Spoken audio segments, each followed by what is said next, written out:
Good morning. Would like to start our public hearing. It is now 10:12, and we'll start with remarks from the chairs. Good morning again, and we'll now ask ranking members if they would like to say anything.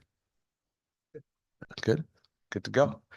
Okay, we'll begin with our first participant this morning, and that is Senator Martin Looney.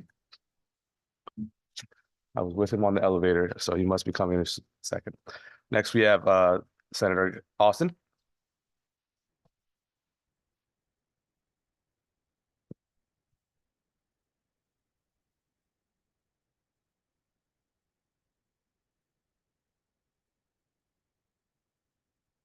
Good morning, chairs of the Labor and Public Employees Committee. I am pleased to be in front of you today to talk about workers' compensation coverage for students who are attending the vocational agricultural programs across our state. This came to the attention of the Rural Caucus. I am one of the 4 chairs of the Rural Caucus, and this is one of our main objectives this year is to provide workers' compensation for vocational agricultural students, as is similarly covered by the vocational technical students who go out and work in their respective fields, to make sure that that's something that they're interested in. So I respectfully request that and this is supported in the Rural Caucus, and we have sent a letter out to, or in the process of sending a letter out to our the leadership of each one of the committees on our 5 objectives this year, and also to the leadership of the House and the Senate to make sure that we are, and it's supported in a bipartisan way. We passed it at our last Rural Caucus meeting. So we are respectfully requesting that the Labor Committee consider extending these workers' compensation benefits to students who are also looking to work in the agricultural environment, as many of them come from families that have long history in agriculture, and they would like to consider staying in that field. I'd be happy to answer any questions. Any questions or comments? Representative Weir. Thank you, Senator. What I like this concept. What is the current, if a student is injured today, what's the process by which they're compensated or taken care of? They would be taken care of by the farm that they are working on. Which means a lot of farms will not take advantage of having students come out and learn the process in their respective fields. Thank you very much. Thank you, Senator. Thank you very much. Hope you guys have a nice, quiet day. I think I'm the quickest person you'll have all day. Next up, we have Representative Gilchrist. Come back. Muna Abbas.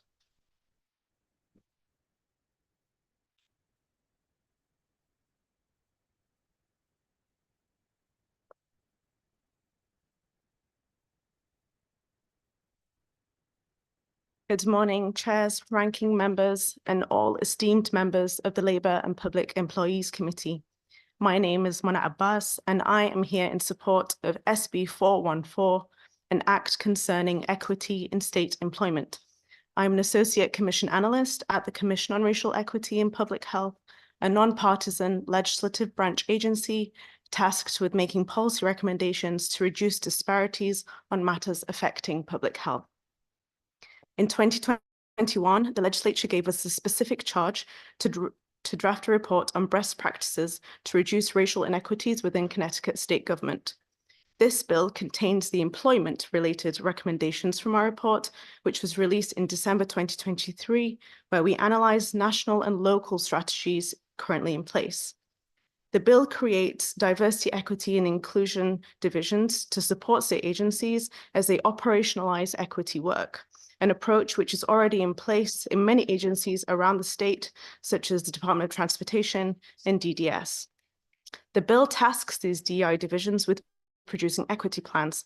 This is similar to what is required of all federal government agencies and what DCF already has in place too. As they are annually updated, they can track whether underserved communities are faced with barriers to accessing services and how different communities may interact with an agency. They're a useful tool to document and hold agencies accountable for goals that they have or have not achieved. Our report also focused on how to make hiring decisions more equitable. This bill will not mandate any quotas or particular outcomes of any hiring decisions. Rather, it concentrates on capturing data and incorporating a wider range of perspectives in the process. First, the use of diverse hiring panels is a great way to include different viewpoints and backgrounds when interviewing candidates. This will help reduce the effects of implicit bias, which can negatively impact hiring decisions. The bill also allows for the collection and retroactive analysis of anonymized applicant flow data to identify demographic trends. This is an innovative idea which has been put in place by the federal government. Finally, the bill takes steps to introduce equity-related training for state employees that is effective and substantive. Modeled on the judicial branch's approach, the bill describes the types of training which employees should have access to. Training which will allow them to discuss and understand different backgrounds, confront implicit biases, and to dispel myths and stereotypes. We hope this will help cultivate an inclusive community within agency workforces and help employees as they interact with underserved communities. This bill is part of a package which will be another step in efforts to cement equity in Connecticut state government, an endeavor that the legislature committed to 3 years ago. The proposals here, taken together and implemented, will ensure that our state continues to strive to be a diverse, inclusive, and equitable employer. Thank you for your time, and I'm happy to take any questions.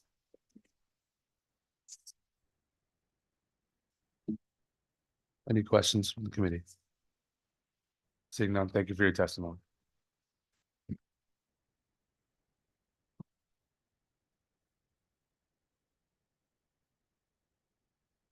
Next up, we have Ed Hawthorne.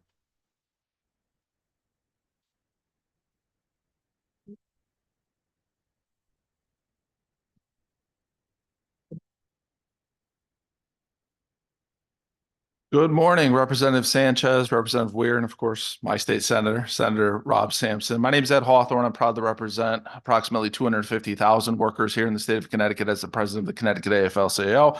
I come before you under multiple bills, which are all in my written testimony. Promise I won't read it. There's a lot there. I'd like to start with HB 469, Act concerning flexible holidays for state employees. Attracting diverse talent comes with a wealth of benefits to the state and the residents that we serve. I think everyone agrees upon that. We've designated legal holidays, but many employees of the state have different cultural or religious holidays that they wish to celebrate. This bill would allow state employees to swap up to 2 legal holidays each year for days that they may observe an alternate holiday, and it costs nothing to the state. Second bill, SB 408, an act concerning pre and post shift hours. Amazon has a long history of requiring its warehouse workers to undergo on-site security screenings every time they enter and exit the workplace to ensure they do not steal. These are averaging between 5 and 20 minutes per occurrence, and sometimes even extended periods at rates of higher volume. Pennsylvania law actually has good policy in place where it says they must be paid for time in which an employee is required by the employer to be on the premise, to be on duty at the prescribed workplace. Unfortunately, in Connecticut, our law isn't as strong, and a lawsuit failed when people were trying to assert the same rights that they would have in Pennsylvania. SB 408 would amend hours worked in Connecticut state statute to include the time an employee spends in employer-mandated security screenings, and it would erase any doubt in future proceedings. SB 409, an act concerning wage theft. It would hold the contractors responsible for wage theft of their subcontractors, increasing the likelihood that exploited construction workers will be able to collect unpaid wages, and it's based off of New York's 2022 Construction Industry Wage Theft Act. SB 410, an act concerning paid internships for high school students. We support this with amendments. We appreciate the idea of providing paid work experience to high school students to expose them to potential career paths, help them develop skills, establish a work ethic, earn academic credit. However, we are deeply concerned with how this bill is drafted. Essentially, the bill looks like it pays about 85% of the minimum wage, just 13.3 $1.34 per hour for the first 90 days of internship. Since student hours are often limited, it's conceivable that they'd be paid a sub-minimum wage for the entire duration of their paid internships, and we sincerely hope that is not the purpose of this bill. We might not be as concerned, but the Commerce Committee raised SB 285, an act concerning a study on what jobs may be performed by certain minors in accordance with the Fair Labor Standards Act. As we've seen time and time again, 16 states have introduced legislation rolling back child labor protections since 2022, and 6 states have enacted laws lifting restrictions on hazardous work, lowering the age for youth to work in the presence of alcohol, extending work hours, eliminating youth work permits, or implementing some combination of these changes. We urge the committee to amend this bill to clarify that students must be paid the full minimum wage. If we're going to teach students about work and have them value work, we should pay them the same as the people that are getting that minimum wage, potentially that they are working among. And we would ask to remove the exemption in lines 91 through 93 that allows these internships to take place in hazardous work environments where children absolutely have no place at all. SB 411, an act concerning temporary state employees of a collective bargaining unit. As a former temporary employee of the state of Connecticut, we fully support this. There are over 1,200 temporary workers, allows temporary state employees to be included in the appropriate state bargaining units. And also it provides a long-term benefit for the state by allowing temporary workers to bargain for wages and other benefits, incentivizing longevity over multiple seasons. Mr. And- Hawthorne, your time is almost up. Please conclude your remarks. Thank you. And also support SB 412. It's a safety issue when it comes to warehouse workers. The quotas, as they increasingly get high with same-day delivery, it provides an incentive to do faster work at an unsafe pace. And also we support SB 413, an act concerning predictable scheduling. And thank you very much for your time. I'd be happy to answer any questions the committee may have. Any questions? Representative Weir. Thanks, Ed. Thank you for your testimony. I wanted give us a lot to think about there, but I wanted to hone in on just 5469, flexible holidays for state employees. Last week, when we talked a little bit back and forth about book collective bargaining and where we should act here versus where we shouldn't act and allow for collective bargaining. In the new section of that bill, lines 28 through 45, why should we get involved? And why should this not be left to collective bargaining between the employees and the different departments to determine their holidays? Through you, Mr. Chair. Well, I believe we should get involved to provide some equity to the state's workforce. You may be forcing people to take days off to observe a religious holiday for which they don't observe. We believe that the state legislature should act in this case, and also it could be covered in collective bargaining as well. But for here, the bill's here. We believe it's a good bill that provides equity to the state workforce, which again incentivizes folks of different cultural backgrounds remaining with the state and feeling valued while they're there. Thank you. Any further questions or comments? If not, thank you for your testimony, sir. Thank you all. Next, we have James Alexander. Good morning. Representative Sanchez, Senator Sampson, distinguished members of the Labor and Public Employees Committee. My name is James Bendari Alexander. I'm counsel to Connecticut Drivers United, a democratic grassroots organization of rideshare and delivery drivers, and I'm here to testify in support of HB 470. You have my written testimony, but I do want to point out that I've had the good fortune of representing low-wage workers and their organizations before this committee for many years.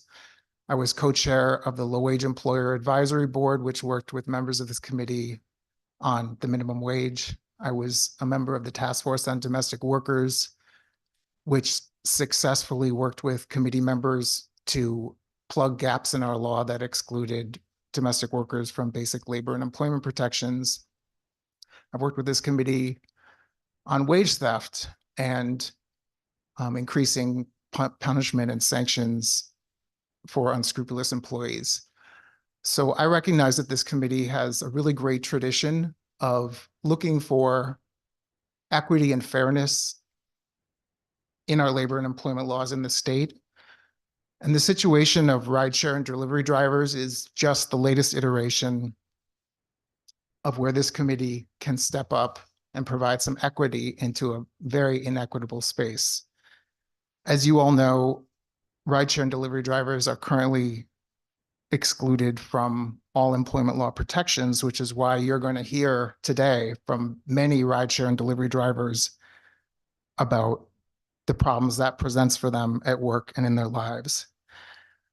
I do want to, because time is short, just concentrate on one provision, the pay provision, the minimum pay standards provision that seems to be the subject of some misinformation. What the bill would do, it would require the large companies, Uber, Lyft, DoorDash, Grubhub, to guarantee some minimum standard of pay. And it would be $1.30 a mile and 60 cents an hour. This is completely in line with pay standards in other states and municipalities that already exist. The minimum pay standard in New York is $1.36 per mile and 58 cents per minute. In Washington State, it's 66 cents per minute, $1.55 per mile. In a new law just passed in Minneapolis, it's going to be $1.40 and 51 cents per mile. So this concept has been tried and worked in New York City, in Washington State, in Seattle, and other places. There is testimony in the record from some opponents of this bill that we're establishing a $71 an hour minimum wage, which I can guarantee you is false. The time that people are paid for is only the time from when a fare is dispatched and while the delivery or passenger service is taking effect. So what experts agree is about 45% of driver time when they're just sitting waiting for a fare is completely uncompensated, even under this bill. So Mr. Bandari Alexander, your Yeah. time is almost up. Please conclude your remarks. So in conclusion, I hope the committee will listen carefully to the drivers, many drivers behind me who are going to testify about what they're facing and support this bill. Thank you. Any questions or comments, Representative? Representative Weir, you can go first. Thank you, sir, for your testimony. Just had a couple of questions. You talked about this particular group of workers not being covered under certain labor protections. I'm just going from memory, so that's my paraphrase, maybe not exactly what you said, and feel free to clarify. But as far, the root of my question is, why are these workers not protected from labor laws, as you noted that many other industries are? Through you, Mr. Chair. Thank you. That's a really great question, and your paraphrase was spot on. There are many sectors where certain workers have been excluded over time from labor and employment law protections. I mentioned domestic workers who for many years were not protected by minimum wage, overtime, workers' comp, unemployment, the normal protections we think employees have. Agricultural workers have been excluded from many protections. There are other examples of workers who are excluded from protections. So in that sense, this is not new. The model of Uber and Lyft and the other platform companies is an independent contractor model. They engaged in a long legal and political campaign to implement this model in different states and in different countries. There's a lot that's been reported about that. And I won't get into it too much, but that is how they treat their workers as without these protections. There are many places where these workers do have protections, but in Connecticut currently, they are being treated by and large as excluded from, for example, minimum wage, overtime, unemployment. That's not to say that they never win individual cases, though. One of the features of this sector is that the workers are generally subjected to arbitration agreements, which keep disputes private. So if I have an arbitration clause with my employer, it probably will prevent me from going to court and bringing a public case about any of these issues. I'll have to go to an arbitrator. So if I win, Nobody will ever know. There are individual cases that have gone through the US and Connecticut Department of Labor where these types of workers have won protections on an individual basis. But overall, the fact is that they are treated as without the right to overtime, minimum wage, and these other protections. And so that's what I mean by that. I don't mean you should treat them that way. I just, I mean, that's the state of play. Okay, thank you. And for the record, I use Uber and Lyft and most of the, if not most, the vast majority of the trips have been pleasant and I've tipped extra. But at any rate, I wanted to try to draw the distinction that some of the protections that we normally think about on labor is when there's an employer-employee agreement. And this adds complexity and concern for me because now we're making that jump to the independent third-party contractor and trying to dictate pay. And so I'm looking forward to listening for sure through the rest of the day.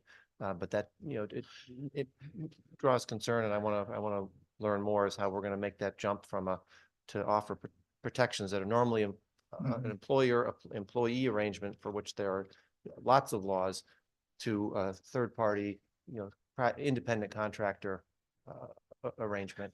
And I understand that concern. And I should say for the record that this bill is actually agnostic on the independent contractor employee issue, legally speaking.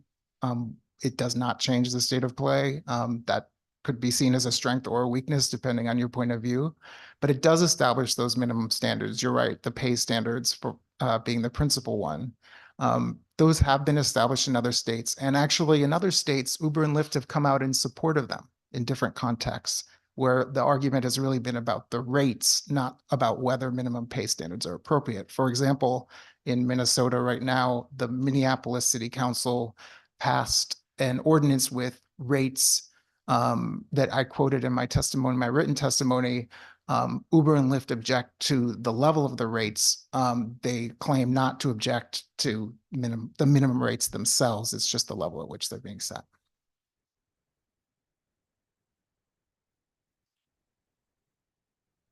Thank you, Representative. Representative Wilson. Good morning. So I just have several questions. So with the pay standard piece, right now, what's the minimum pay standard for Connecticut drivers? $0.00. So if an individual right now is working for one of these individual companies, what's their average earnings? We don't have Connecticut numbers that I would say are very reliable. You will hear from drivers about their own individual experiences. We know there was just a report that I have here from the Minnesota Department of Labor and Industry called Transportation Network Company Driver Earnings Analysis and Pay Standard Options. This was the research that was done to for the legislature to investigate what the pay standards should be in that state. And they point out that the pay for drivers in Minnesota, if you factor in the wear and tear on the car and all the things that everybody agrees need to be factored in to understand what the real wage is below their minimum wage, which is $15. You will hear from the drivers about what they're making, but and I don't want to speak for them, but we know that if this is above a minimum wage job, it's just barely above a minimum wage job at this point. And many people are working individual shifts where they're making pennies on the dollar. People are sleeping in their cars because they can't afford rent and they want to stay connected to the app. People are having trouble supporting their families. This is where that $71 number is really misleading, because I think, as somebody said in the committee last year, if Uber and Lyft drivers were making what opponents of this act claim they were making, a lot of people would be driving Uber and Lyft who are not. And so, just to kind of follow up with that question, is pay the only factor for drivers? So when we're talking minimum standard and things of that sort, does pay become the factor, or are there other factors or barriers that drivers have with factoring Yeah. that minimum standard? Well, there are a lot of barriers. Like I said, when you're excluded from all labor and employment law protections, it creates barriers to avoiding discrimination on the job. There are barriers with not being able to receive or usually not being able to receive unemployment or workers' compensation. And there are barriers of safety. I think you're going to hear from drivers just about how dangerous their work is. But this bill does address three other really important factors that make life hard for Connecticut drivers. One is the lack of transparency. Customers and passengers alike are typically unaware, unless they ask, where the money is going. So a customer doesn't know how much the driver is receiving. The driver doesn't know how much the customer is receiving. Neither knows how much this company is taking. And that's important to customers and drivers. Just as an example, the CEO of Uber makes $65,000 a day. So people are interested to know, where is this money going? Deactivation is a major issue facing drivers. This is the termination. It's the word for termination in this world, deactivation. Sometimes drivers are terminated without being given a good reason. Sometimes they don't have an opportunity to explain what happened when a passenger complains, for example. And so deactivation protections are included in this bill. And the last piece that is very, very specific to Connecticut is this issue of interstate reciprocity, whereby Connecticut drivers cannot pick up in some other states for various reasons. So in New York City, if they drive someone to JFK, they can't just pick someone up and bring them back. But a driver from New York can come into Connecticut and pick someone up and pick up a fare on the way back. Obviously, that makes a huge difference in the value of that ride for the driver, being able to bring someone back. And the same is true of Massachusetts, or many parts of Massachusetts. So the bill sort of empowers the legislator to work with the executive to try to get together with the other states in a multi-state compact to make sure Connecticut drivers are being fairly. If I could sum up the driver attitude, it is, if I can't pick up in New York, why can someone from New York pick up in Stamford, right? That pretty much sums up the complaint. And it is a major issue, especially for drivers in areas that border other states. So Fairfield County, Stamford especially, and then closer to the Massachusetts border. All right, and I think it's important to put all of those pieces into context, that I think, some of those other issues, reciprocity and things of that sort, also have a bearings on the overall piece of where minimum standards are. So I know you talk about safety and things of that sort, and I know, it's a question of, within that realm, like I equate like a trucker. They have so many hours that they're on the road versus so many hours that they're not. And so I think it's a complex situation that we've continued to want to work on and to learn, but also more importantly, to understand that there are other pieces that go to it. So thank you. Absolutely. Thank you. Any further questions? Seeing none, thank you for your testimony. Next up, we have Senator Looney.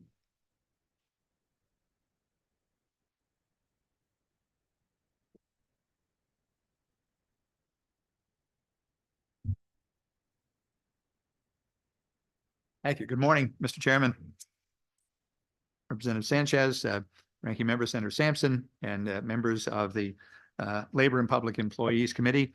My name is Martin Looney, State Senator from the 11th District, representing parts of New Haven and Hamden. It was my great honor to serve on this committee when I was a member of the House of Representatives many years ago.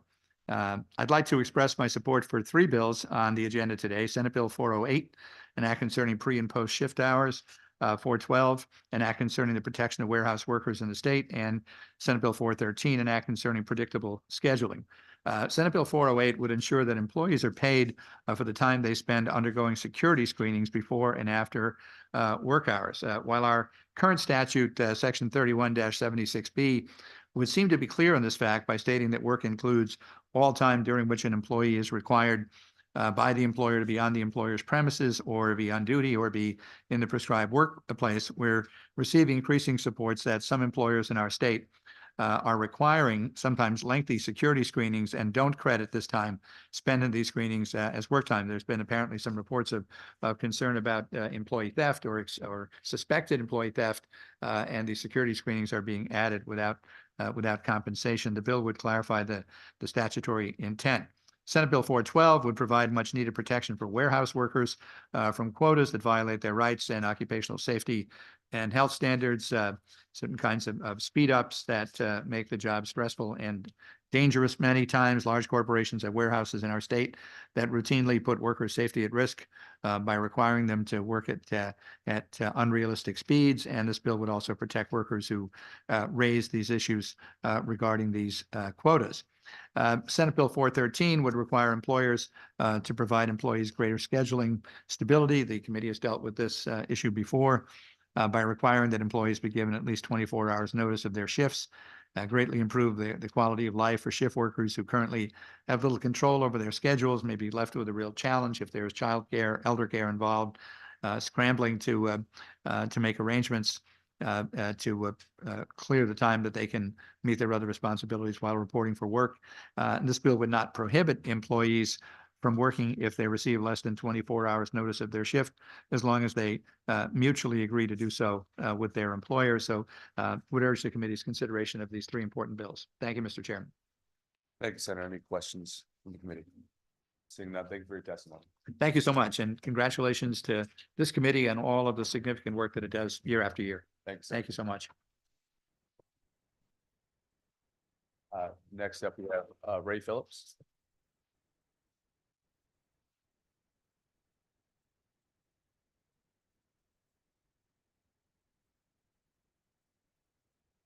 Good morning, gentlemen. Dear Co-Chair Kushner, Co-Chair Sanchez, Vice Chair Cabrera, Vice Chair Wilson, Ranking Members Sampson and Ackert, and distinguished members of the Labor and Public Employees Committee. My name is Ray Phillips, and I'm from Hartford, and I support HB 5470. I've been driving since I was like 16 years old, and I figured it was a good way to earn a living. But not everybody realizes what drivers goes through. For example, you wait around for a fare and often you get a $3 trip. They treat you like you're an employee, but they say to you, you're a contractor. You realize that you're an employee that they don't want to be responsible for. So it's tough, and it's getting tougher. I can remember last year they used to give us like $18 to the airport. Now it's down to $11 and $12. You speak to drivers who have been, who have done this for 7, 8 years, and they will tell you they used to go there for 5 hours and make $200. Now these same drivers are literally sleeping in their cars, living out of their cars, trying to make like $120 a day. I like driving, but the stress is hard. And I get hungry with these companies because right now it's reached a point of being disrespectful.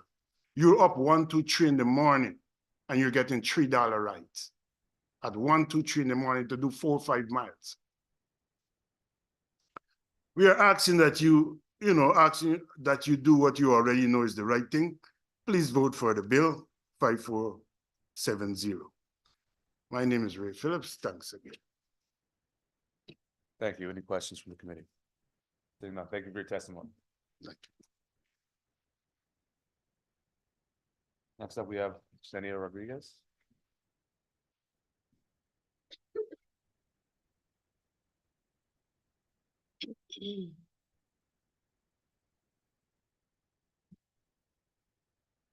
Good morning, everyone. Buenos días, Sanchez. Good morning, good morning. I first want to say thank you to all of you guys, to having your time and listening to all the drivers in here. First, my name is Justinian Rodriguez, and I'm a resident of New Haven in Connecticut. I am an app-based driver, and I submit this testimony in support of an act concerning ride shares and delivery drivers' minimum standards. For too long, Connecticut drivers like myself has been suffering from decreasing pay with no answer as to how or why. This bill ensures that we get a baseline fair share that Connecticut drivers deserve. The bill accomplishes this through four provisions: pay, transparency, deactivation, and protections, and reciprocity. Pay. I have been a driver for 7 years, and that time since that time it's been less and less for longer and longer trips. The pay has dropped drastically in the time I have been driving. What I am making now is much less than I made 3 years ago. I am the head of household and I pay all the bills in my house: rent, utilities, groceries. The cost of the rental are very high and cut deep into my pay. Our pay remained fixed regardless of how long or how far our trip eventually becomes. This bill will ensure that we are adequately paid for our time. I want to speak a little bit about transparency. How transportation network companies like Uber and Lyft calculated pay is hidden from drivers and passengers alike. When we complete a trip, we are not showing why we were paid, what we were paid, and passengers do not see how much the drivers get when selecting how much to tip. I do not see how much the TNC makes off my labor, my pay, my per mile, and per minute breakdown, or anything that lets me or customer know whether I was fairly compensated or not my labor. With this bill, the companies are going to have to be honest with drivers. I want to speak a little bit about reciprocity also too. When Connecticut drivers drive to neighboring state and drop off passenger, our app shut off automatically, not allowing us to pick up any passenger. As a result, we lost hours of paid driving back to Connecticut to resume work. One time I went early in the morning to bring someone to New York and took literally the entire day to come back. First, all traffic was massive. The Uber app and the customer disagree about the right direction to take. Uber requires us to follow customer directions, and this customer led us right in the traffic jam. After we got to the destination, the ride back was particularly bad. It took me 7 hours to get back to Connecticut, with Uber covering none of my expenses, not even tolls. Overall, again, less than $30 for that trip. So this was, I would say, like 2 years ago. So just imagine right now, they trying to make drivers in New Haven to go all the way to the JFK with only $52. Ms. Rodriguez, your time is almost up. Please conclude your remarks. Yes, thank you. Well, only $52. What do you guys think is gonna be our compensating? Well, how much money am I gonna stay in my pocket? Thank you so much, guys. Thank you. Any questions from the committee? Seeing none, thank you for your testimony. Next up, we have Representative Gilchrist.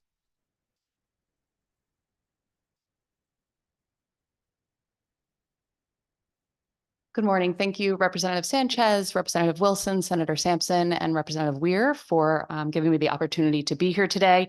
I'm here in support of House Bill 5469, an act concerning flexible holidays for state employees.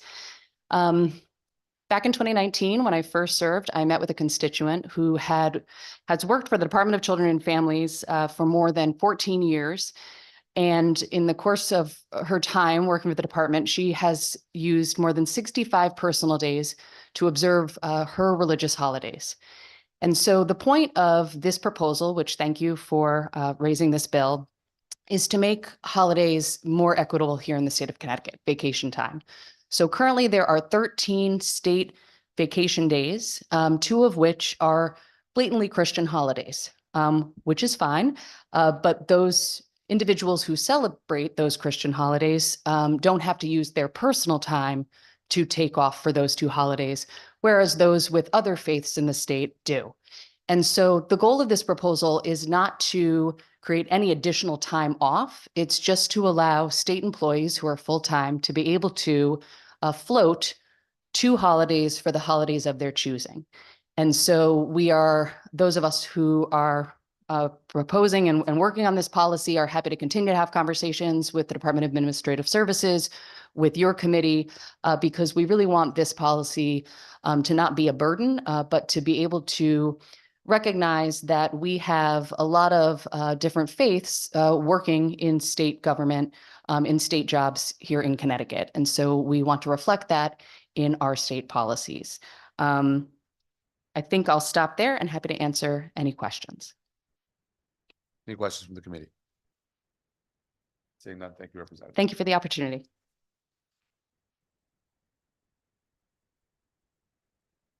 Next up, we have Carlos Gomez.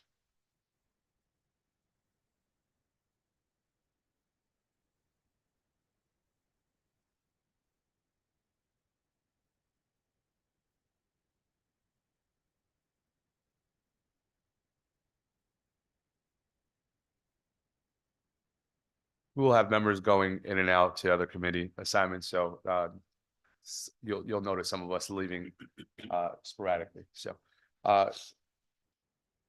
next up, we have Hamza Karama.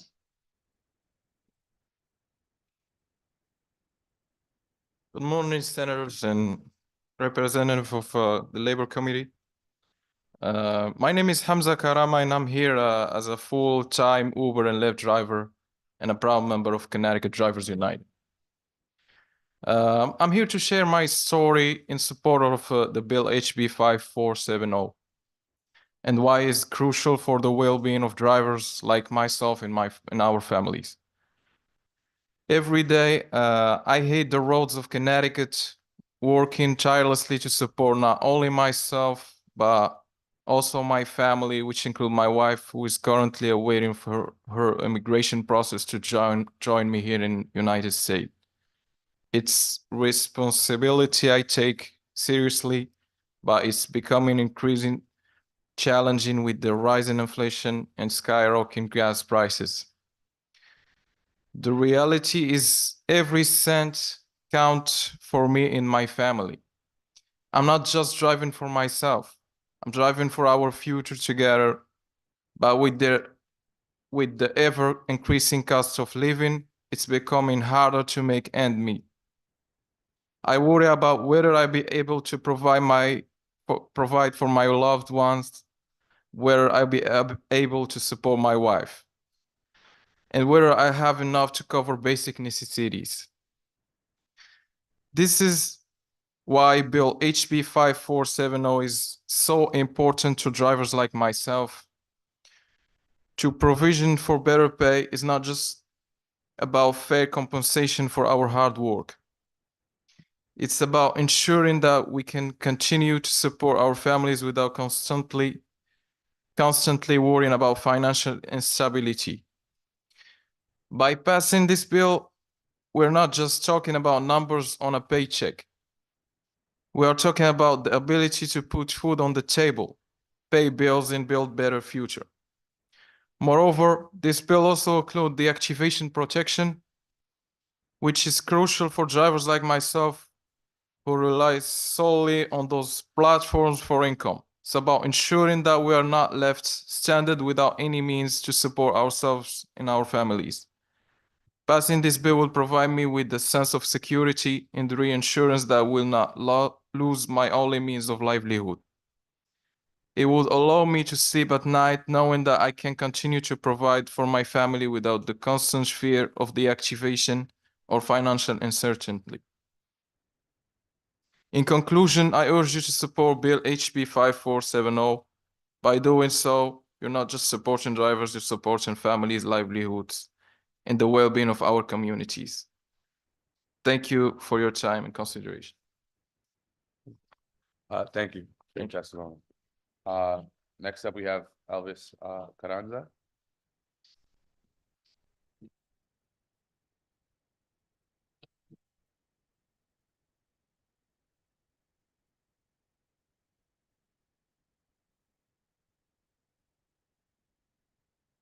Good morning. Thank you. My name is Elvis Carranza. I'm a resident of Rocky Hill, Connecticut. I'm an app-based driver and submit this testimony in support and act of Connecticut concerning rideshare and delivery driver minimum standards. For too long, Connecticut drivers like myself, I have been suffering from decreasing pay with no answers as to how or why.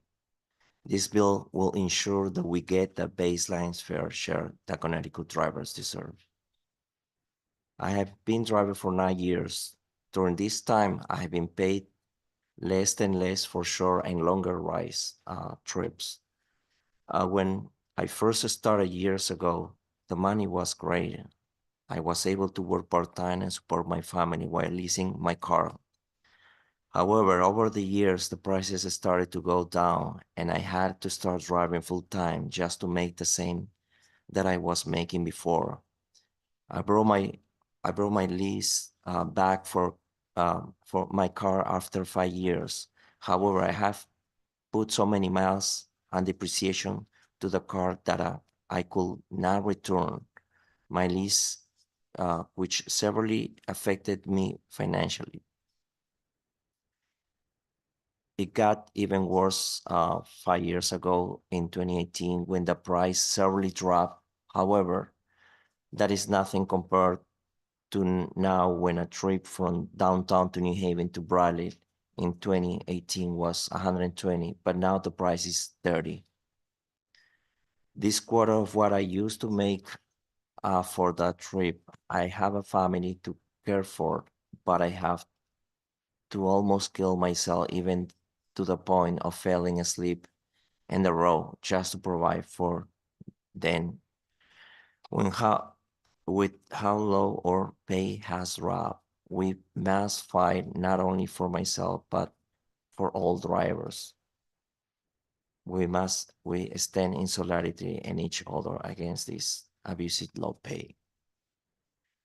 I wish I can say more, but I've been driving too many hours lately and kind of this. Thank you for your time. Thank you for your testimony. You're welcome. Next up, we have Yamus Muhammad.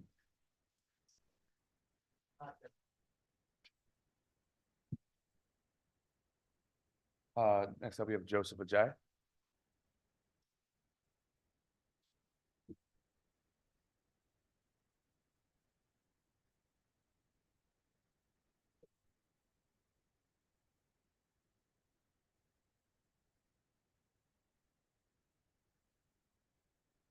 Good morning, everybody. I don't want to nominate anybody in order to frustrate or forget or anyone. It is not because I've been disrespectful, but I want to respect everyone. I am here to support HB 5470. In Mark chapter 12, verse 17, Jesus said, "Pay back Caesar's things to Caesar's, but God's things to God." Also in Titus chapter 3, verse 1, it said, "Continue reminding them to be in subjection and to be obedient to government and authorities, to be ready for every good work." Today, Tuesday, March 12th, 2024, I, Joseph Ajay, New Haven, Connecticut, Uber driver, am speaking on behalf of my co-workers in the obedient way to you authorities chosen by God in order to decide better life for those who, under the rain, the snow, honestly play their role in the community. This time, dear authority, allowed me to tell you firstly what Uber drivers are going through. We are unable to set up the destination. Hard time to get the cleaning fee to the driver account. Not allowed to refuse the rider when even it is not good. Change of the surge from multiplication to addition. Secondly, I'm going to let you know what Uber drivers play as a role in the community. Uber drivers help riders to get to their destination safely, get out of stress, enjoying going to the bar, achieve their goal, especially the students. Finally, Uber driver save life. Life is more important than everything. Again, life is more important than everything. According to what Uber drivers are going through and what they are accomplishing in the community, dear authorities, Uber drivers are looking for your decision, which one will improve or ruin their life and yours too. Thank you so much. Thank you for your testimony. I have no questions, so thank you for your testimony. Okay, thanks. Next up, we have Stacy Lampers. Thank you. All right, Ashley Zane.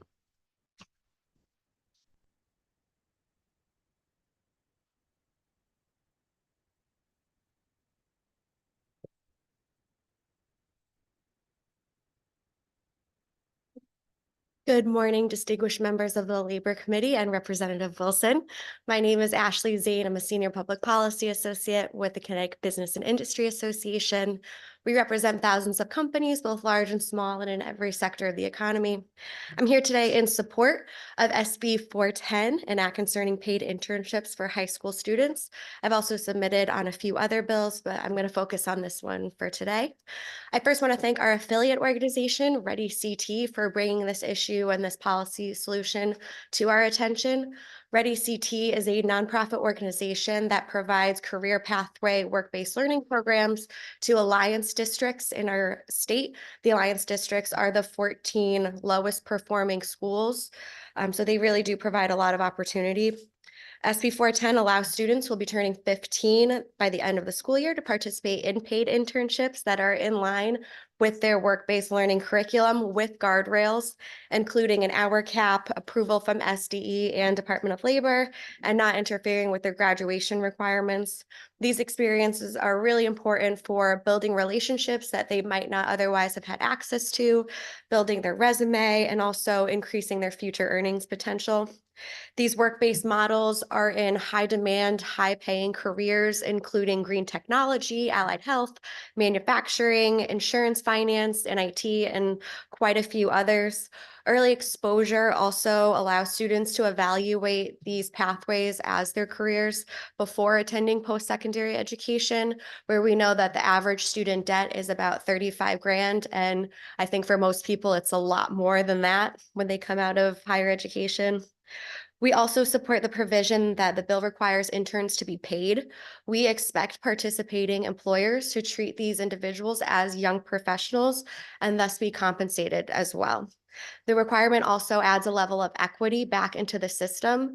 As we know, a lot of our students in Connecticut have to wear multiple hats, the first being a student and the second being the primary source of income for their families.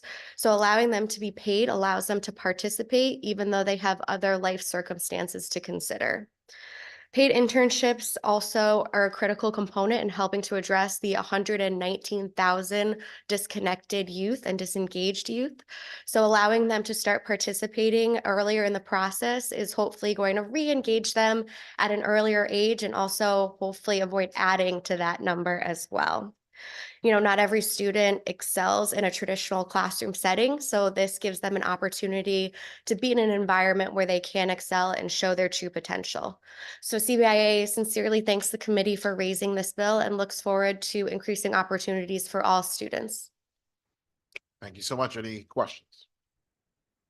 Representative Acker.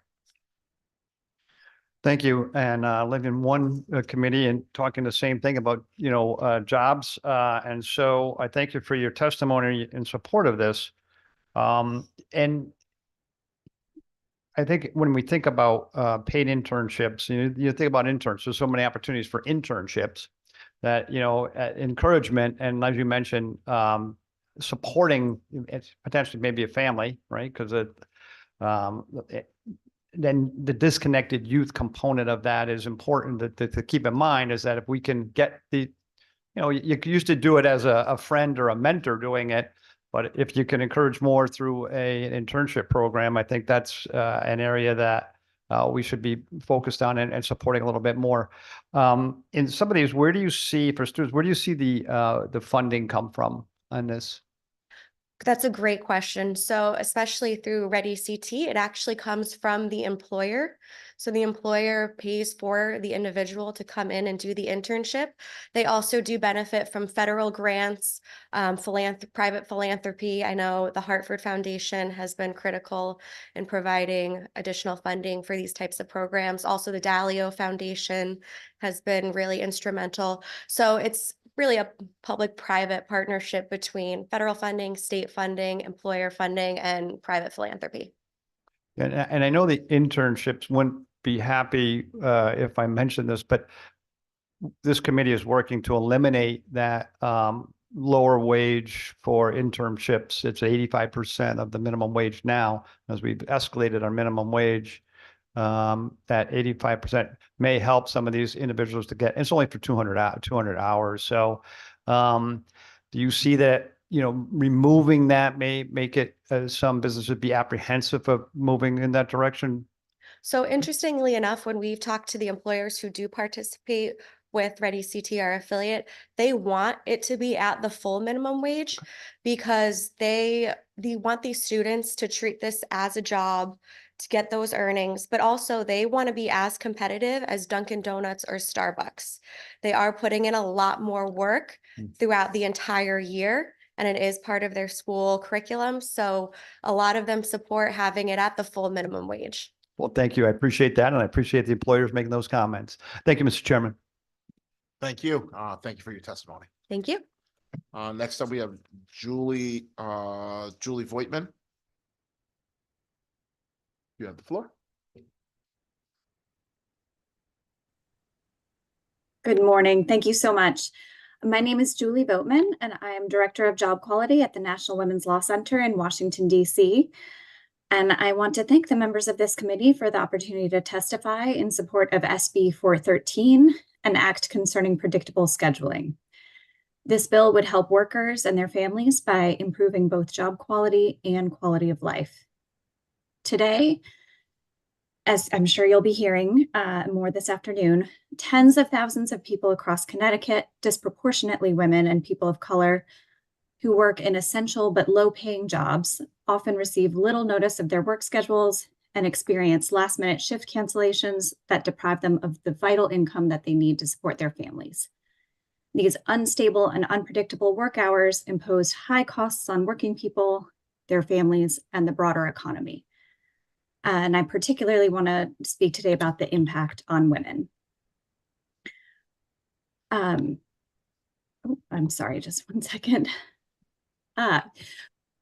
Jobs don't allow them to balance their responsibilities at work with their caregiving obligations, when they can't secure reliable childcare that allows them to work, when they can't get the rest or the medical treatment they need to keep themselves and their families healthy, when they can't commit to a class or training schedule because they never know when they'll have to report to work. It's hard and sometimes impossible for women to get and keep good jobs and advance in the workplace. Yet that is exactly what many women working in retail, restaurant, and hospitality jobs are facing today in Connecticut. A 2022 study published in the Harvard Business Review found that unstable schedules contribute to the gender wage gap, which is particularly wide for women of color and for mothers. For example, among full-time year-round workers in Connecticut, Black moms make just 47 cents and Latina moms just 40 cents compared to white non-Hispanic fathers. And those gaps are larger than the national average. And all of these gaps grow even wider if women's earnings are compared to men's without restriction to full-time wage earners, since women are far more likely than men to work in part-time jobs that, relative to full-time jobs, typically pay less per hour, lack benefits, and are more likely to feature just-in-time scheduling practices. But SB 413 can help. This bill provides basic protections designed to give working people in Connecticut greater stability, predictability, and input into their work schedules. You have my written testimony where I have provided more details on the benefits of this proposed legislation, which is very similar to laws already on the books in major cities across the country, as well as in the state of Oregon. And research shows that these laws are working. A study of working parents in Emeryville, California, found that those covered by the local Fair Workweek law reported a significant decrease in work schedule instability, along with improvements in family well-being after the policy was adopted. And an evaluation of Seattle's Fair Workweek ordinance found that not only was it effective at increasing predictability and reducing instability, but the policy also had downstream benefits of improving workers' sleep, economic security, and overall happiness. Ms. Falkman, your time is almost up. Please conclude your remarks. Okay. I just also want to mention that these laws are also good for business. Just-in-time scheduling practices that ignore workers' needs result in more turnover and absenteeism, but fair work schedules lead to more productive and committed employees and reduced turnover. More consistent hours and advance notice of schedules make it easier for employees to consistently be at and stay at work, which in turn creates stability, predictability, and cost savings for businesses.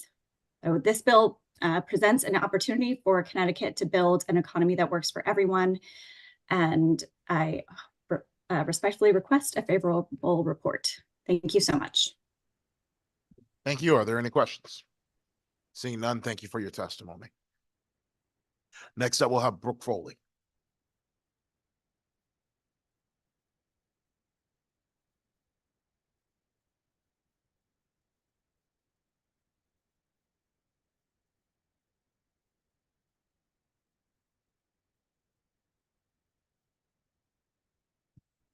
Good morning, chairpersons, ranking members, and distinguished members of the committee. My name is Brooke Foley, and I'm from the Insurance Association of Connecticut.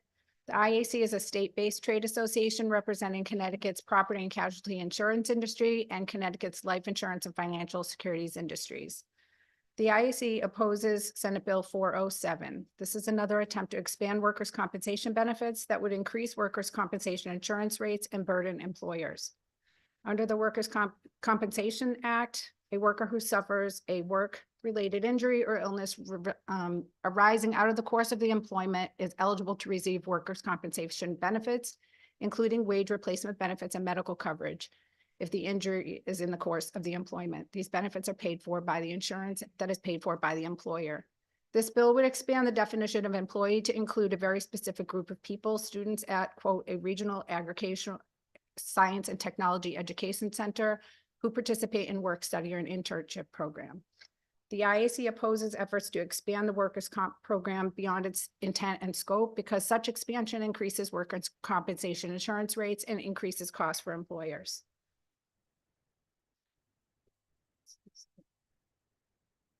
This proposed expansion is inappropriate and unnecessary. First, there's already insurance to cover these situations. If a student in one of these programs is injured, the student should use health insurance to cover the medical care. Presumably, these students would already be covered by health insurance through their schools or their parents' employers.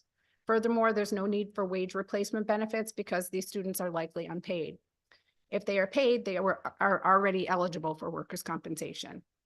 Moreover, these students may already be eligible for benefits under workers' compensation, depending on the situation. Although the definition of employee in the statute does not specifically mention interns, it does include a person who has entered into works under any contract of service or apprenticeship with an employer.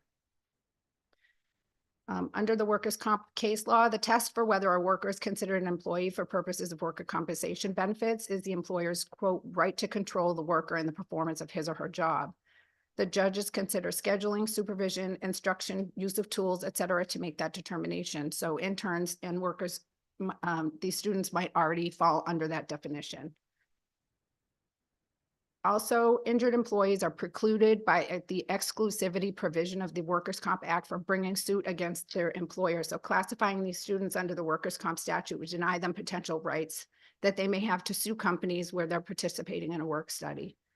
Amending the statute to allow this very specific group to have workers' compensation coverage creates a slippery slope that will result in more very specific groups to demand their inclusion in this system. Continuing to expand the workers' comp program costs employers and increase premiums and compromises the integrity of the workers' compensation system. We urge the committee not to advance Senate Bill 407. Thank you for considering our comments. Thank you. Are there any questions? Representative Acker. Thank you, Brooke. Thank you for your testimony. And right off the bat, this is somebody that's in an agricultural community. I'm like, oh, this is a good idea. But now I think about it with the trade schools, how do the state trade schools handle that? Because they do work study. I know I employ, and you made a good point, I employ a pre-apprentice individual registered with the Department of Labor, but they're on my workman's comp.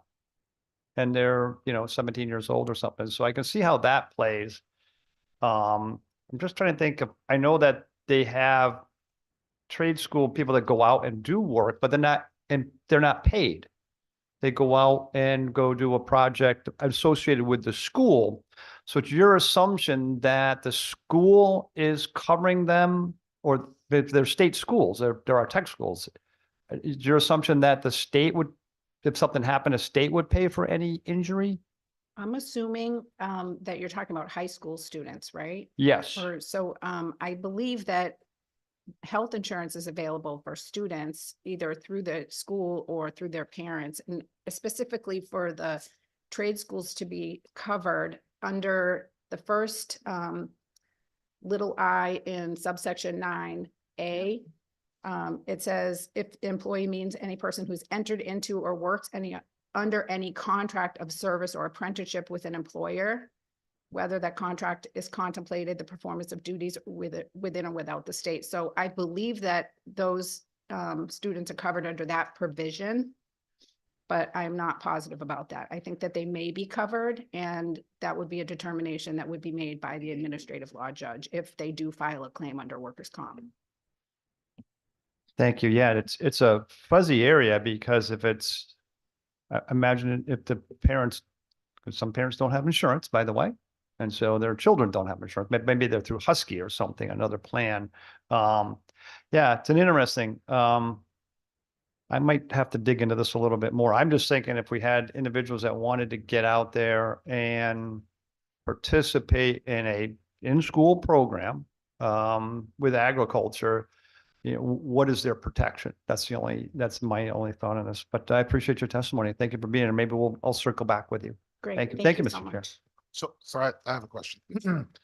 So when we look at this policy, I think you mentioned, either the school would hopefully they would be covered under the school's insurance plan, or their parents.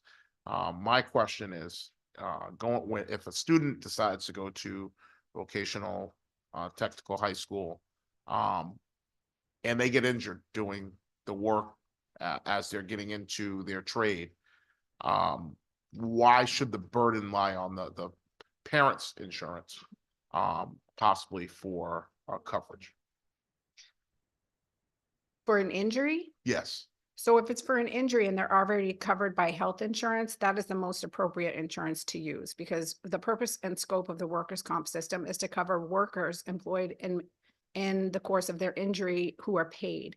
And that insurance gives a lot more benefits than just health insurance does. It gives benefits for, long-term disability benefits. If an employee is injured and cannot work for an extended amount of time, it gives those wage replacement benefits for workers. And so workers' comp gives longer term benefits that are really more than what these students would need. And in the event they do file for health insurance and the health insurance doesn't cover their injury, and then they can potentially file a claim under workers' comp, and the workers' compensation judge would make a determination of whether or not it does in fact fall under workers' comp. Okay, and just a follow-up question, so the students' parents' insurance covers, or they, you know, they go through their insurance.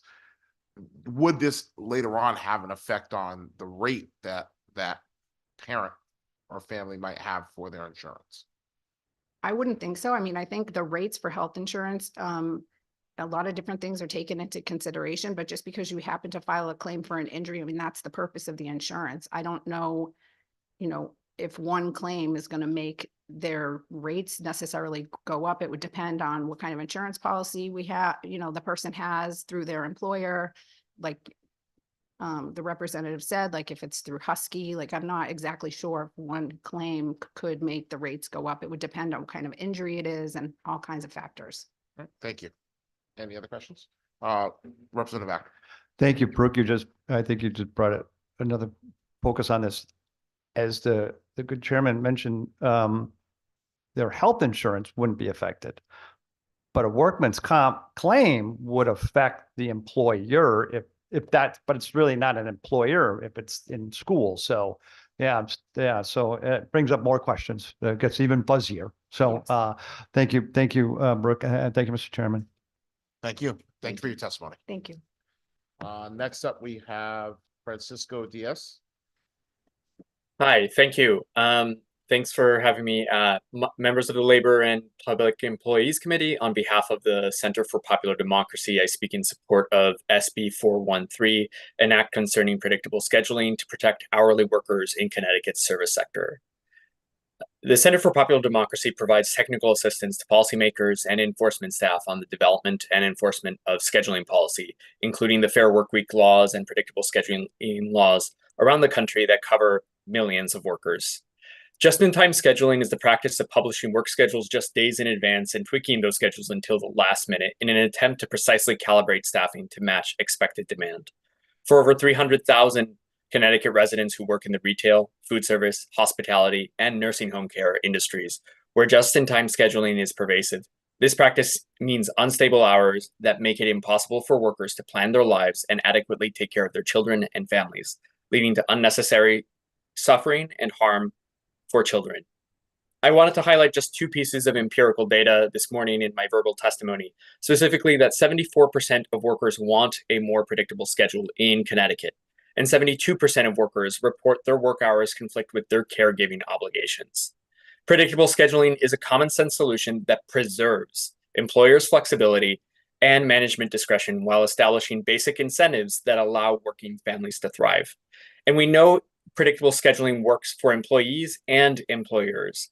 The companies that would be covered by this predictable scheduling bill are already complying with similar laws elsewhere and reaping the benefits. Workforce management company Deputy reports positive impacts of predictable scheduling compliance for their clients. These laws generally result in a 14% increase in hours for workers, and absences and tardiness have gone down by over 30%. And covered employers in Fair Workweek jurisdictions have seen a 3% decrease in labor costs. What's more is that it helps address constraints in the labor market and undersupply of workers in a tight labor market. In their most recent report, Deputy also point out that the enhanced reliability of work hours is expected to foster participation rates in the labor market, particularly among individuals seeking employment stability in their schedules. Likewise, evidence from a 2-year academic study of Seattle's secure scheduling ordinance showed significant changes in the lives of covered workers. As mentioned before, it increased the share of workers knowing their schedules 2 weeks in advance, decreased the share reporting last-minute shift changes without pay, increased worker satisfaction with their job, increased workers' overall happiness and sleep quality, as well as greater food and housing security. When working people have schedules they can plan around, enough hours and income to pay their bills, a voice in when they'll work, and healthy hours with time to rest and care, their families and communities, as well as Connecticut's economy in every way will benefit. Thank you. Thank you. Are there any questions? Seeing none, thank you so much. Next up, we will have Xavier Gordon.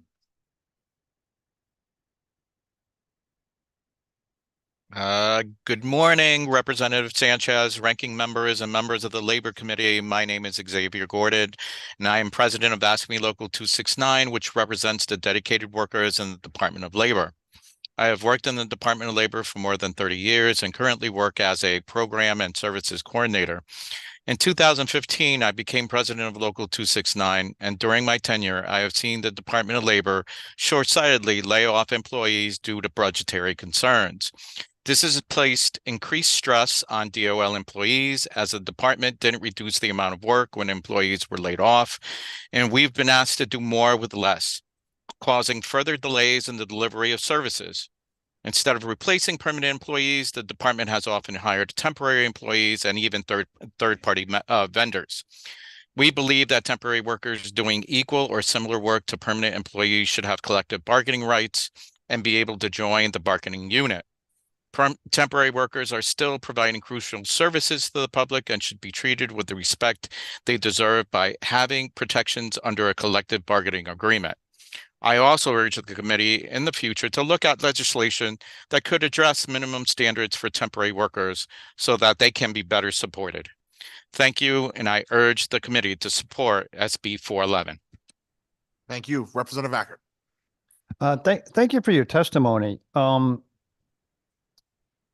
brought up a concern that I had in terms of staffing in general. Why do you think that there's that many temporary workers, and why aren't the slots filled for full-time employment? Why would they stay with the temporary workers? Do you know? Well, yeah. So right now, what we're currently doing with with our workers is that they are in the contact center right now, manning the phones. So we have roughly, I believe, 100 workers right there, but it's a combination of staff dealing, with some temporary staff and some permanent workers. So my issue has always been is that if we were to all of a sudden lose those temporary workers, we would have a overrun on the local offices because people will come into the local offices because we're not picking up the phones. That would be the issue that we have. And again, this is just a delay of services. When we saw that when we got into the busy season immediately, we had we had a 2-week wait roughly for someone to give a call back. So if someone just out of the blue said, hey, I have to, I can't, I haven't gotten my check. I don't understand why I didn't get paid. And all of a sudden I need to speak to a representative. It's going to be a little while before someone gets back to you. But then by then you might be not only 2 weeks out from benefits, or maybe 3 weeks out, or possibly even 4 weeks out from receiving your benefits. So there is a delay in services. We took on these temporary workers, and we've had them for I believe the last 3 years, and now what's going to happen when we don't have those temporary workers? What happens at that point? So I think a path to permanency is what we're looking to do, is to have these employees become permanent and become permanent staff. And then maybe we need to change the way that our hiring practices in order to be able to take on these individuals. Thank you for that answer, and I appreciate that. I understand the reason why they're there in terms of handling the workload for DOL. How long is it a service that the state contract with a temporary service agency? Sometimes we have, because during COVID, unfortunately, we had to go out to third-party vendors in order to get the assistance that we needed. To just answer the phones, just to be able to do certain things here in the agency. It was a wide variety of things. I think one of them was actually the PEUC program. That was the program from the feds that offered payments to those who were self-employed workers. So there was a reason for going out for third-party vendors, but again, it's not something that the agency couldn't take care of, or wouldn't have been able to handle if we just hired permanent workers in order to do that job.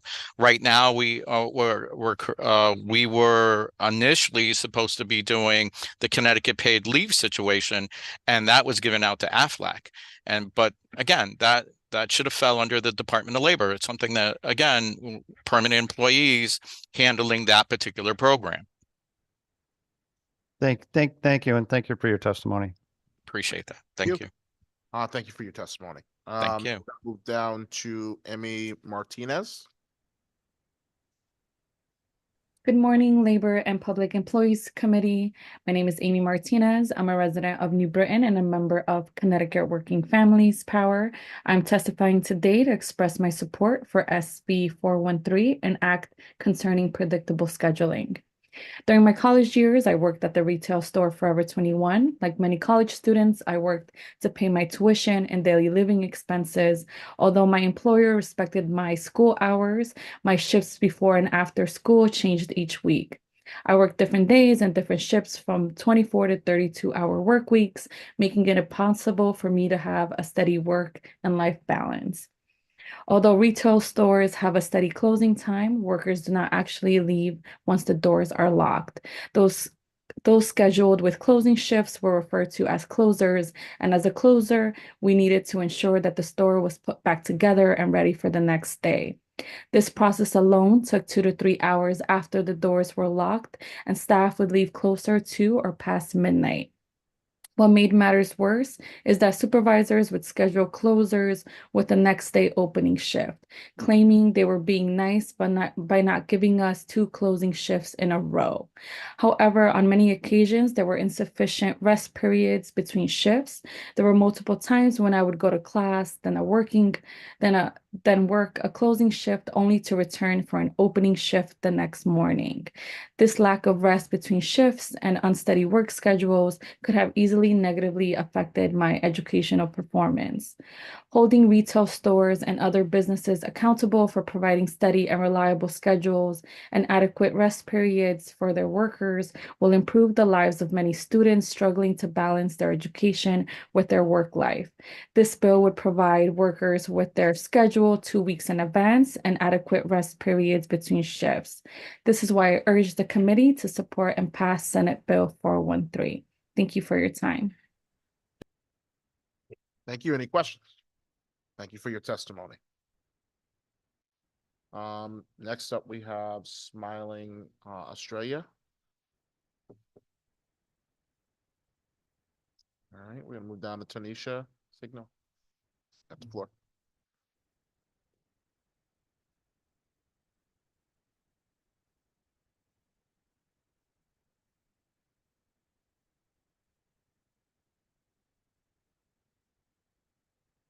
Hi, guys. I was going to say good afternoon, but still the morning. Good morning. My name's Tanisha Signor. I'm the policy director for She Leads Justice, formerly known as QUELF. We're a statewide nonprofit that uses a justice and equity lens to advocate for under-resourced and marginalized women and girls in Connecticut. I'm testifying today in support of raised bills SB 413 and HB 5470. Tens of thousands of workers in Connecticut begin their week without the knowledge of what their work schedule will be. These retail, hospitality, and food service workers are negatively impacted by unpredictable scheduling, which they fall subject to. Women and Black and Latino service workers are disproportionately affected by these unreliable and unforeseeable work schedule and last-minute changes. With unpredictable scheduling, workers do not know how many days a week, how many hours, and which hours they will be scheduled from one week to the next. This uncertainty makes it difficult to hold a second job, which is often fiscally necessary, schedule appointments, plan childcare, run errands, and so much more. The reality is especially damaging to women and Black and Latino workers with children who are more likely to be judged by others and deemed uninvolved parents who don't care. The constant unpredictability in their schedules causes stress about time, money, daily life, parenting, relationships, and sleep. This is an unfair practice which needs to be addressed in order to create a fairness in workplaces. Workers in Connecticut deserve a predictable scheduling policy which helps them receive a minimal amount of certainty in regards to their work life. SB 413 would set standards to employees, so employees would have 2 weeks' notice about their work schedules and offer incentives to workers whose schedules are changed last minute. It would also allow workers to have an 11-hour rest between shifts or the ability to earn overtime within that 11-hour window of time. These features help create equity and compensation for workers who are often unprotected and taken advantage of. SB 5470 is another bill that we'd like to voice our support for. Connecticut drivers have been marginalized and forced to accept decreasing pay with no answers as to how or why. With added costs from inflation, it has become harder and harder for these workers to make ends meet. This bill accomplishes fairness and protections through 4 key provisions: pay, transparency, reciprocity, and deactivation protections. She Leads Justice strongly supports the minimum per mile and per minute rates limits on the company's share, so that we can make it clear that Connecticut will not let corporations put profits over people. Technological transparency is another important aspect of this bill. Customers and drivers deserve the ability to see what the other side is being paid and what the other side is paying. The feature of reciprocity would allow drivers who take customers into neighboring states to not have their apps shut off and therefore be provided with more opportunity. Deactivation protections being allotted to Connecticut drivers would offer protections and a process in order to ensure that they are not being unfairly terminated. We urge the committee to vote favorably on these 2 bills and provide much needed protections and policies to create equity for Connecticut workers. Thank you for your time. Thank you. Any questions? So I have one. Oh, okay. When you talk about the predictive scheduling, when individuals say it's something that may be bad for business or it doesn't work, what do you say to that? I mean, that's a question that we get a lot on a lot of the workers' rights bills. So it reminds me, of course, we're leading the Coalition for Paid Sick and Safe Days. I would say that although it can seem like an initial investment from employers, in the long run, it's good for business because it increases their employees' satisfaction, it increases retention rates. They don't have to go through training over and over again. And having that, employees having that ultimate feeling of like security and safety and appreciation and respect from their employers is a positive thing for workplaces. Thank you. Any other questions? Thank you for your testimony. Thank you. Next, we'll have Jim Murray.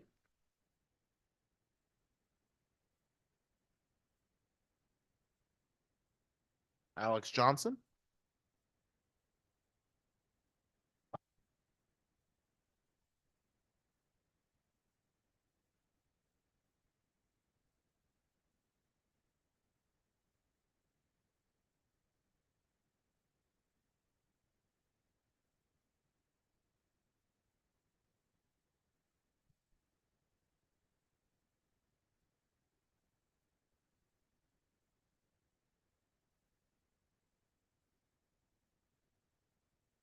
Is that better?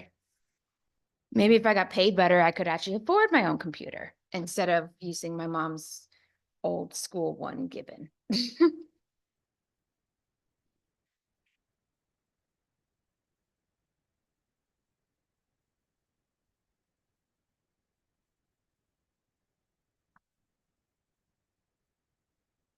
There it goes.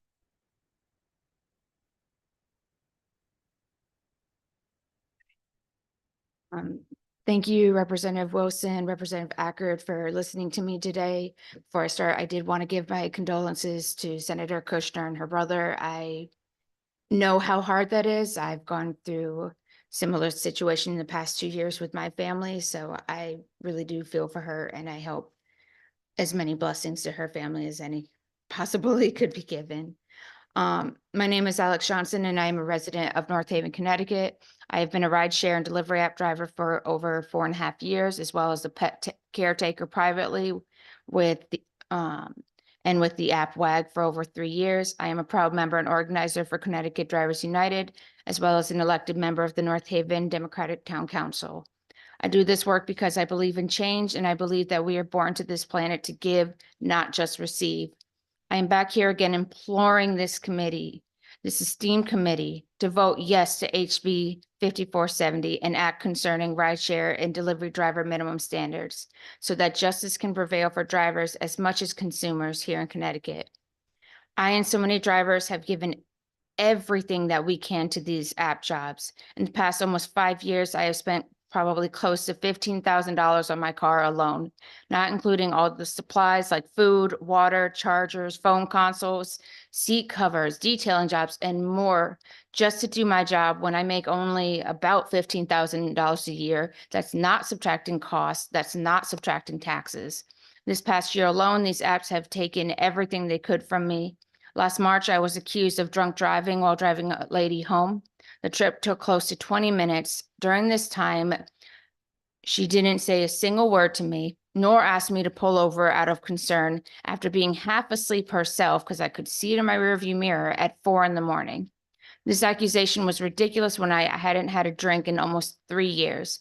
I spent close to $400, half a week's earnings in testing that wasn't covered by my insurance, that all came back negative, of course, because I haven't drank or done any drugs.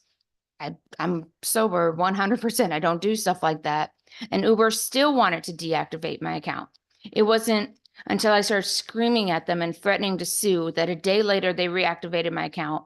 I truly believe that the only reason I wasn't deactivated was because English is one of my first languages and my medical background that gave me the ability to argue with them clearly, concisely, and with irrefutable scientific facts.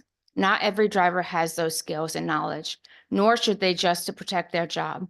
Even more after I proved that this woman was lying, probably to get a free ride, I was never reimbursed that money back, which hurt me for weeks to pay bills. I was barely surviving.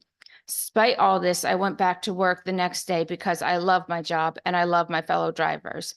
However, if HB 5470 was in place, I could have had an easier time of proving my innocence with a hearing by the Labor Department and been reimbursed for the money that had been lost. Apologies. And all the testing and days of earnings when I could not work. A few months later, we went to visit my family in Illinois and Iowa, where we found out only a year after one of my aunts passed from breast cancer that metastasized to her brain, that my other aunt, who had fought breast cancer for 10 years, hers had metastasized to her stomach. I still worked during doing delivery apps, driving there, and when I was back home, ride shared with a smile on my face every day of that summer, because I would be damned if Uber would kick me off the app for not being a pleasant driver because of not following their customer service guidelines. Ms. Johnson, your time is almost up. Please conclude your remarks. My aunt unfortunately passed only a couple months later. My car broke down. Uber has never paid me even close to the amount that it would take to maintain my car. It's taken nothing but credit cards, and I still go back and do my job because I love my job.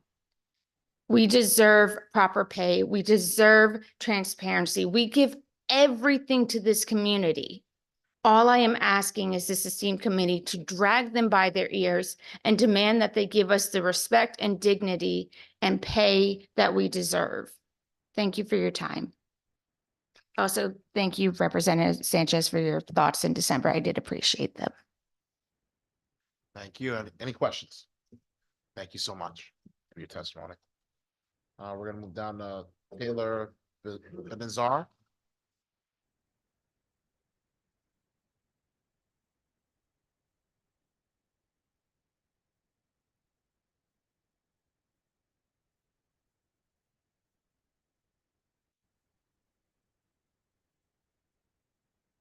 Representatives of the Labor and Public Employees Committee, my name is Taylor Biniars and I am in Ellington. I stand in support of Senate Bill 413, an act concerning predictable scheduling. This bill will help stabilize working families and those without by limiting on-call scheduling. Also, as a former Aggie, I have to state my support for Senate Bill 407 as well. I actually work in this field, politics, but without a degree, it's tough to find full-time employment. So I often search for jobs that happen to be on call during the off times. I once worked a job in the making and selling products in the manufacturing beverage service industry. When I worked there, I was given two types of schedules. I was either told my schedule at the beginning of the week, or I was told about the next day on the present day. Both of those schedules consistently changed. I was often either told I wasn't needed on said day or cut early into one day, but was also called in on days I wasn't scheduled. I felt like I couldn't say no because early on when I was asked to, and I stated in the group chat that I had plans, they were questioned harshly by a coworker, the owner's son. When I was told I didn't have to come in on the next day, I felt like I could not make plans or even sleep in just in case I was called in, especially due to my close proximity. I drove to work and found out I wasn't needed many times. I was scared every time I had to leave early or come in late due to my therapy, which I always let them know in advance. My mental health suffered greatly, and I had to call out sometimes because of it getting worse, causing my lack of sleep and affecting my physical health as well. I received several overdraft fees due to automatic bills being taken out of my account due to some of my hours being shorter than expected, which coupled with the fact that I wasn't making a living wage then made it worse. If I had to cancel a therapy appointment, I would have had a $75 fee.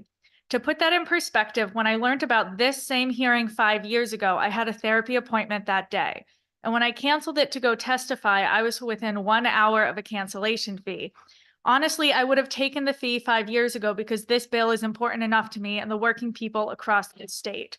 This bill would have helped me by being more financially consistent, but it also would have helped my mental health more by not making me suffer significantly.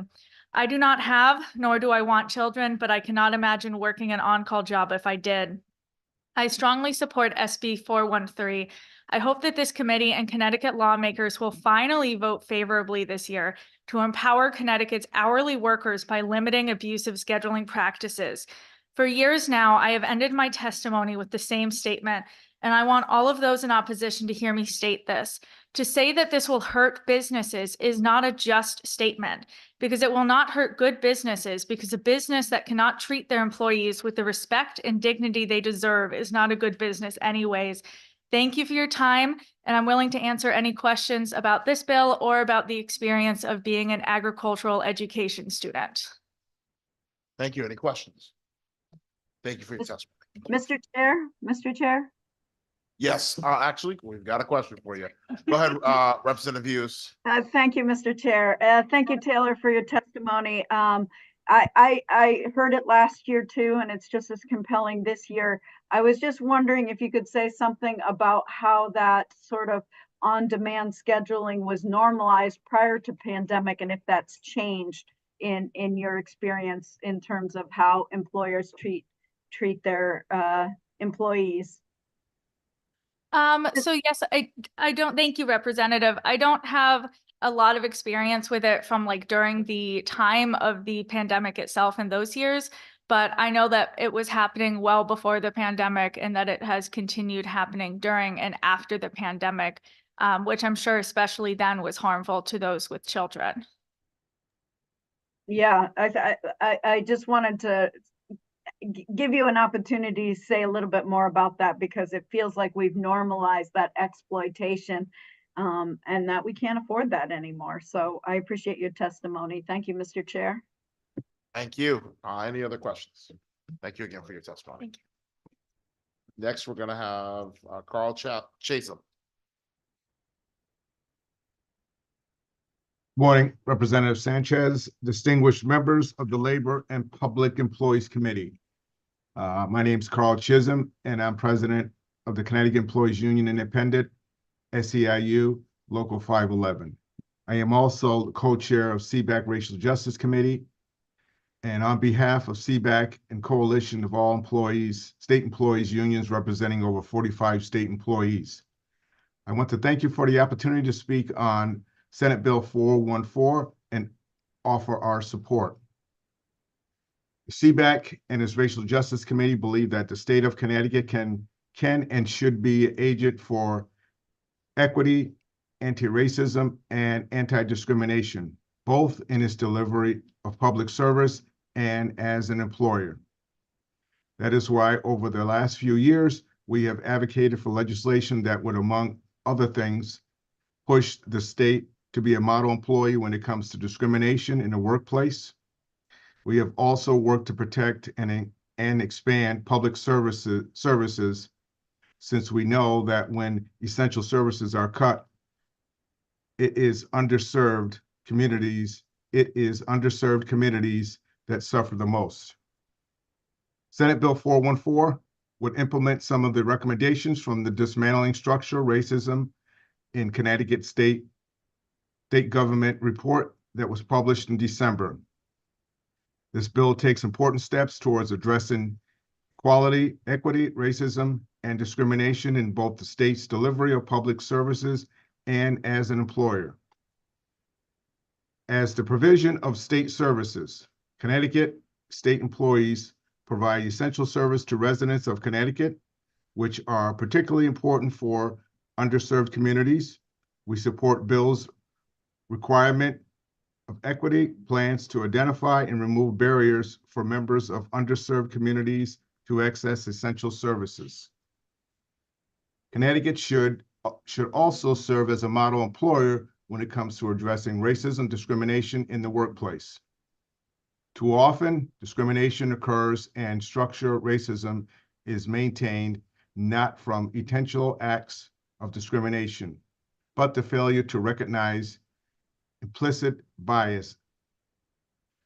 That is why we support Senate Bill 414's provisions requiring diversity, equity, and inclusion training. We also support the bill's improvements to the hiring process so that everyone, regardless of their race, gender, sexuality, or religion, has opportunities for employment and advancements in state service. Thank you for your opportunity today to testify. Any questions? Thank you. Are there any questions? Seeing none, thank you so much for your testimony. Thank you. We're going to move down to Anthony DiDilio.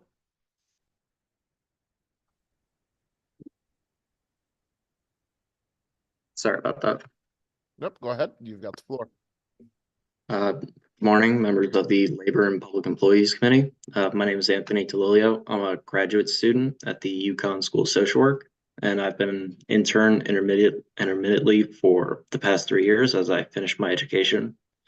I respectfully submit the following in support of SB 410, an act concerning paid internships for high school students. As many people are aware or have experienced themselves, younger people are eager to enter the workforce either for financial independence or for experience that can benefit them as they progress in their professional or academic careers. The inclusion of internships to state policy will allow for non-technical and non-retail positions to be available to high school students, such as those in STEM or government work. Internships themselves typically offer insight into prospective career fields, providing experience and connections that can be used years later, even if an individual chooses a different career path.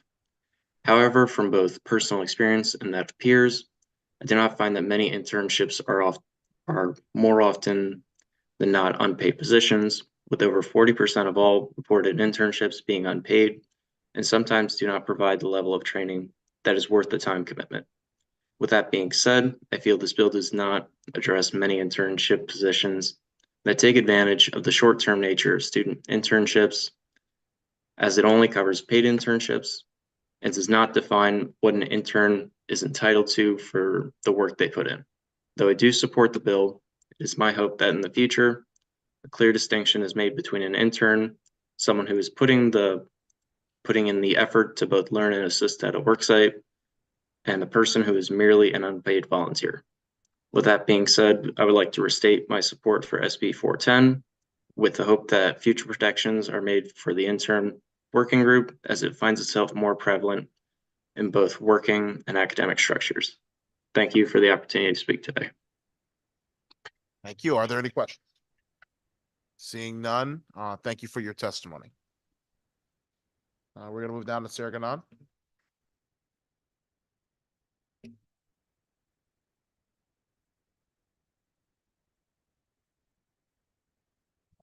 Good morning. I think this might be the earliest I've ever testified in a labor committee hearing. My name is Sarah Ganong. I'm a Hartford resident. I'm also the state director of Connecticut Working Families Power. We're an organization fighting for an economy that works for everybody and a democracy where every voice matters. I'm testifying today in support of two bills, Senate Bill 413 concerning predictable scheduling and House Bill 5470 concerning rideshare and delivery drivers. These bills are united by the ideas of fairness and respect for some of the most precarious workers in our communities.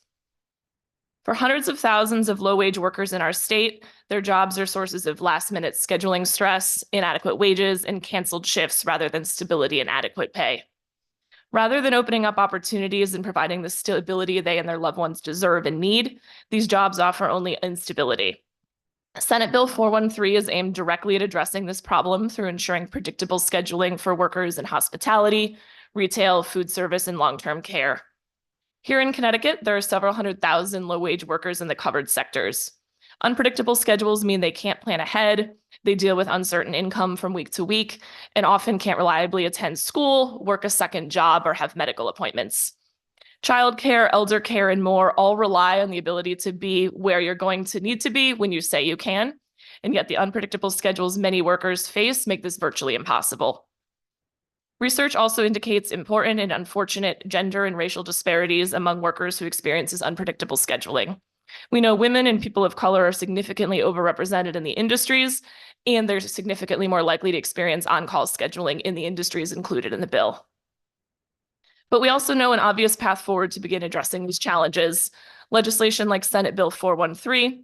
We want to follow the lead of communities like Seattle, Philadelphia, New York, and Chicago to establish predictable scheduling practices that provide workers with the stability they need for themselves and their families and be more productive members of our economy. And briefly, just continuing the theme of adequate wages, respect, and predictability, also here today to support HB 5470, which would guarantee Connecticut rideshare drivers a fair wage, transparency, and fairness. The state would set base minimum per minute and per mile rates for drivers, aligning with nearby states like New York to create equity and fairness for our drivers right here in Connecticut as well. Thank you so much for your consideration of these important concepts. Happy to take any questions. Thank you. Are there any questions? Saying none, thank you for your testimony. Thank you. Chairman? Oh. Go ahead, Representative Hughes. Thank you, Mr. Chair. Sarah, thank you for your testimony. Do you have some of the, did you submit written testimony, and did you include anything about the impact of predictable scheduling on those cities and communities that you referenced? I did submit written testimony. My written testimony does not include the specifics of those communities, but my colleague Roger Sinceric, who we'll be hearing from in a few minutes, hopefully his written testimony has links to several studies, and I'm happy to send those materials to the committee as well. That would be really helpful, especially as we look at retention and we look at the viability of those small businesses. We'd love to see that those studies. Thanks. Will do. Thank you so much. Thank you. Any other questions? Now, thank you for your testimony. We're going to move down to Lateef Alston.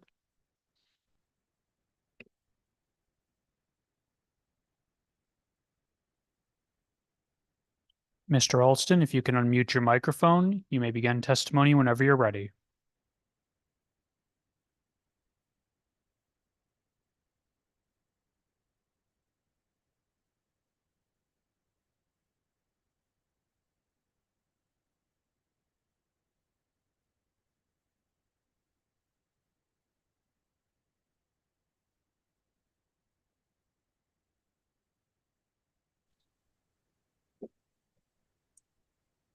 Hello? Go ahead. You've got the floor. Hold on, can you hear me? Yes. Okay. Yes.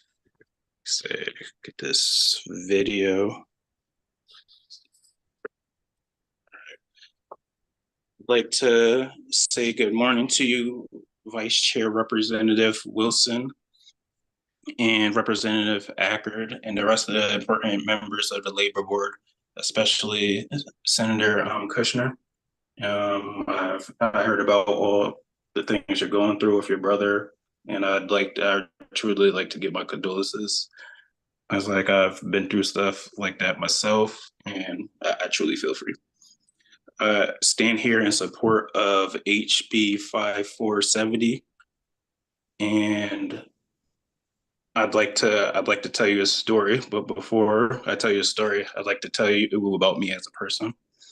It's like I'm a hard worker, and I love people. That's why I'm a rideshare driver. I've done it for like over 2 years. I have 2 other jobs. That's why I couldn't make it there in person today. I go above and beyond to make sure my riders are comfortable and they feel safe. So I was surprised when they actually deactivated my account. There was 2 pretty much white students, Yale students to be exact, that got in my car, and as I try to make people feel comfortable, I have conversation. It was perfectly fine. And then one of the 2 riders, they accused me of drink driving. And I thought it was a joke at the time, but come to find out at the end of the ride, I got automatically logged out of my app. And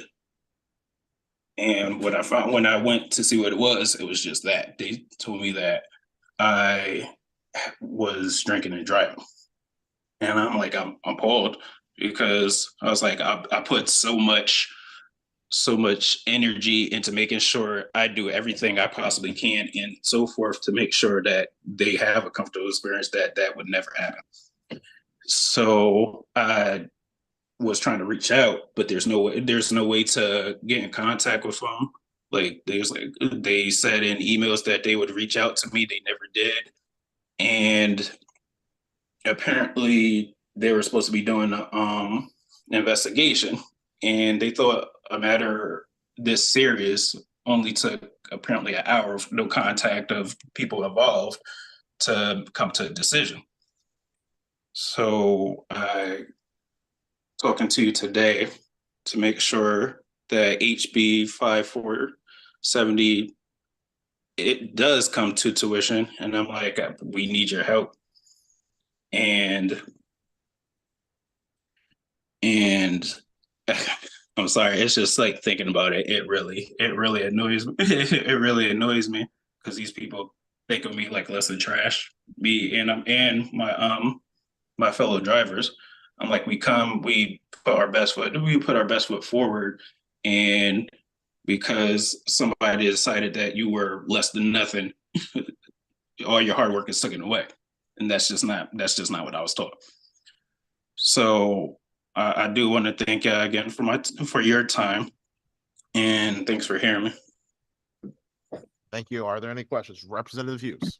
No, thank you so much, Mr. Chair, and thank you, Latif, for giving us your lived experience testimony.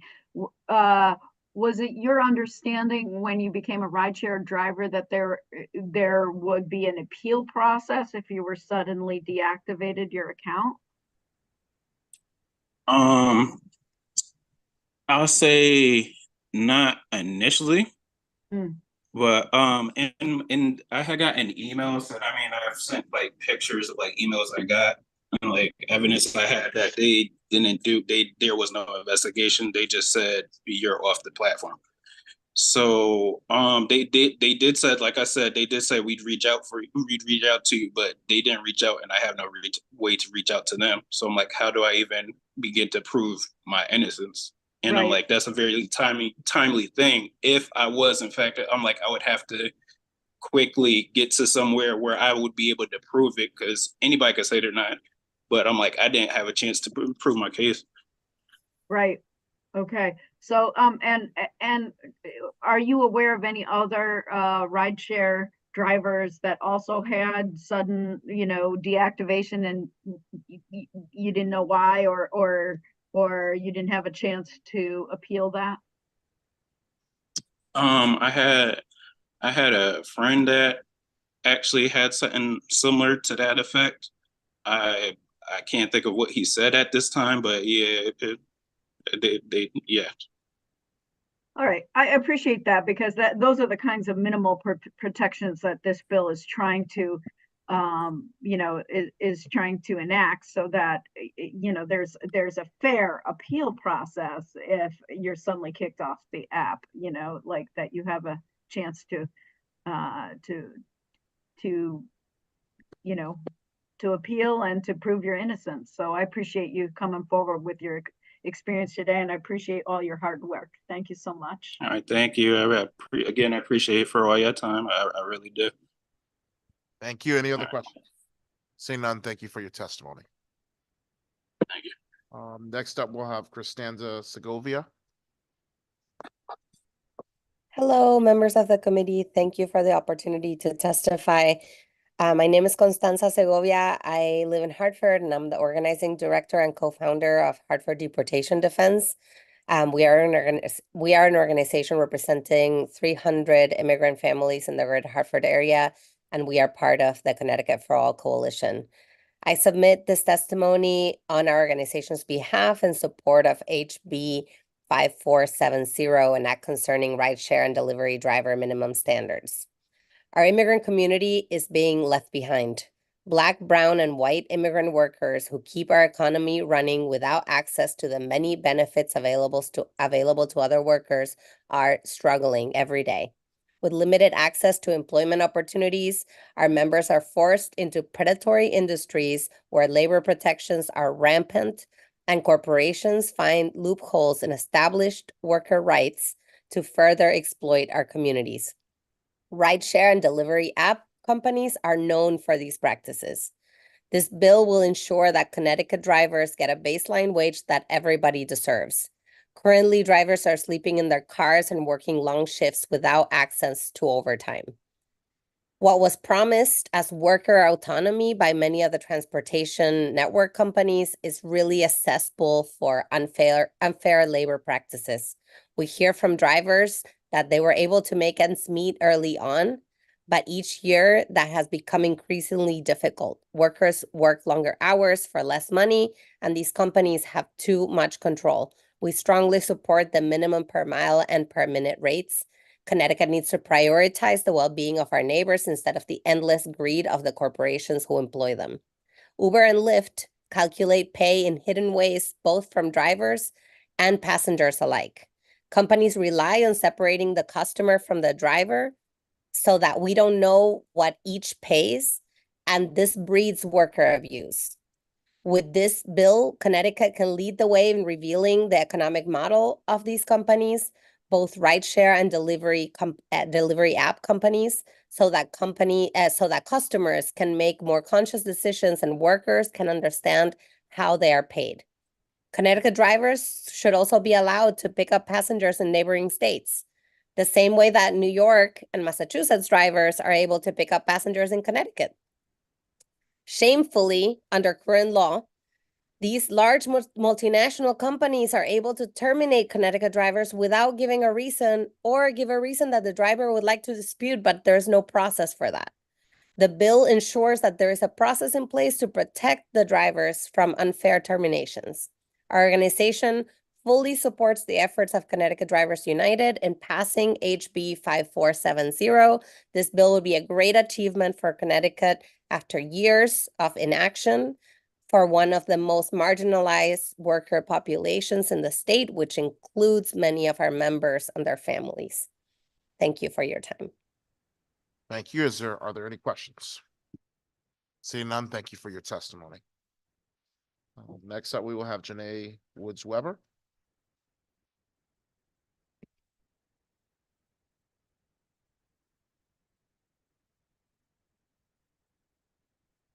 Good afternoon, committee.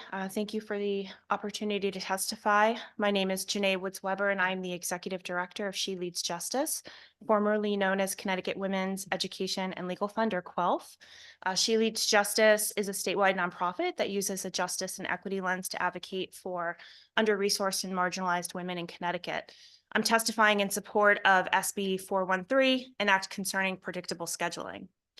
Unpredictable work schedules burden low-wage workers across Connecticut, preventing them from earning stable incomes and negatively impacting not only themselves, but also their families and their communities. Employees are often forced to go to work on extremely short notice, maintain open availability for on-call shifts with no guarantee of work, and have shifts canceled at the last minute without pay.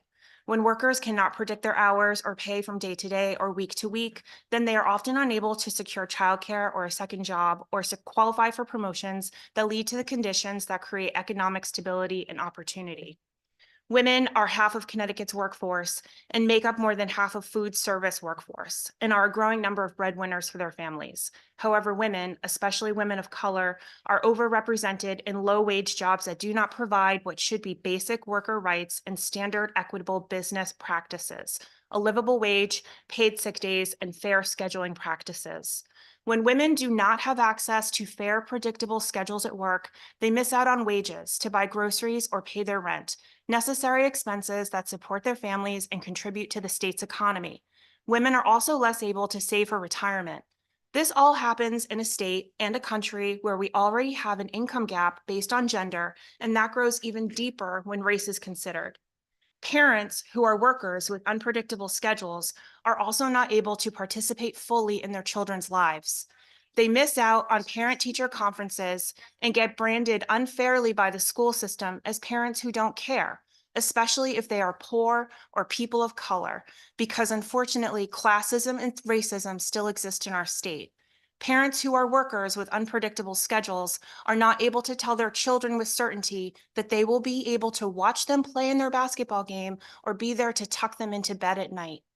Unstable and unpredictable work schedules also increase the difficulty for families to budget and pay their bills.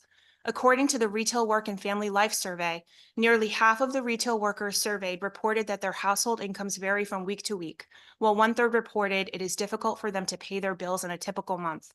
Workers with variable schedules experience greater income volatility, which leads to higher stress and poor physical and mental health. More than 1/4 of workers in Connecticut say that their work schedule is a chronic source of extra stress for their families.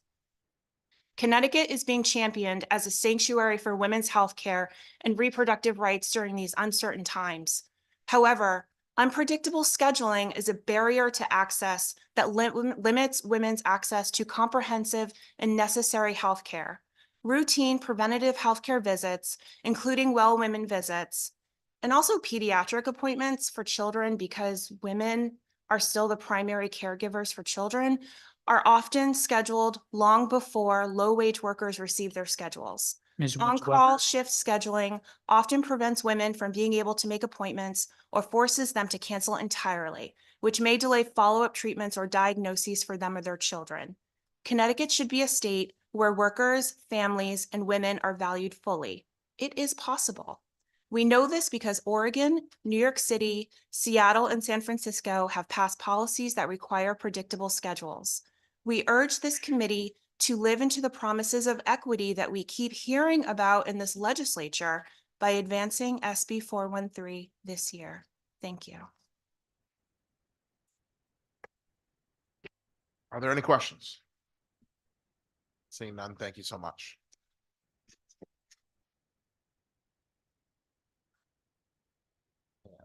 Next up is Ben Timmons. Good afternoon. My name is Ben Timmons, and I work as a labor policy advisor to the International Brotherhood of Teamsters. Thank you to Senator Ackert and Wilson and the members of this committee for allowing me to speak today on behalf of SB 412, a bill that would drastically improve the workplace safety of warehouse workers in Connecticut. The Teamsters are proud to represent thousands of well-trained professional warehouse workers in Connecticut and around the country. This profession has always been one that provides a reliable and safe middle-class life to those it employs. But unfortunately, this standard is being diluted as companies like Amazon are applying secret and unsafe production standards that push workers to and often over the line of what is considered safe work. These practices are reflected by the constant higher than industry average workplace injury rates at, for example, places like Amazon around the country. It's been well documented that workers at these facilities labor in fear, skipping bathroom and rest breaks and pushing through injuries just to meet or exceed these unknown quotas. We should not be interested in creating a race to the bottom for workers in the name of efficiency or profit. In fact, we know through experience at other Teamster represented warehouse companies that they can compete they can make a profit and they win, while also treating their workers with dignity and keeping them safe on the job. For workers to stay safe on the job, they must have access to information on the very things that govern their jobs, in this case, quotas. When it comes to quotas and information on the job, the Teamsters want all workers to be treated the same, regardless of the employer. Of course, we do not believe in eliminating quotas. They are a vital business tool used within the warehouse industry to provide their service to the customer. But it is unfair and, yes, cruel when workers are kept in the dark about these quotas, which can dictate every aspect of their job, including how they are disciplined or even fired. In my capacity with the Teamsters, it's my job to help efforts of introducing and passing this legislation at the federal level, which is why I wanted to testify today. Engagement and action at the state level like this is the exact reason why we're having success moving this issue forward at the federal level.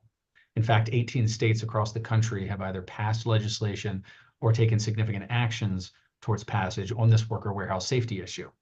The more success we have at the state level, the more we can have at the federal level. I'm urging this committee to vote out this bill to ensure every worker, regardless of their employer, can have access to the quota systems impacting their safety on a day-to-day basis. Thank you for the opportunity to testify today. Thank you. Any questions? Representative Hughes. Oh, thank you so much, Mr. Chair. I really appreciate this, Ben. Can you talk about the 18 states that have enacted workplace safety standards in warehouses and what, any statistics, any impact on the retention or productivity of workers in those states? Can you give us any information about that? Yeah, absolutely. Thanks, Rep. Hughes. I appreciate the question. So right now we have seen successful legislation passed in California, Wisconsin, New York, and Washington. The latest being Wisconsin in May of last year. The other states, we've only seen bills either introduced or passed at the committee level, but we're seeing more success every month as this bill becomes more and more popular with state legislatures around the country. Unfortunately, the only data that we have so far is out of California in terms of the impact on this issue. We do have anecdotal evidence from New York and Wisconsin, hearing from our own workers, specifically in Wisconsin, or excuse me, I'm saying Wisconsin, Minnesota, I apologize.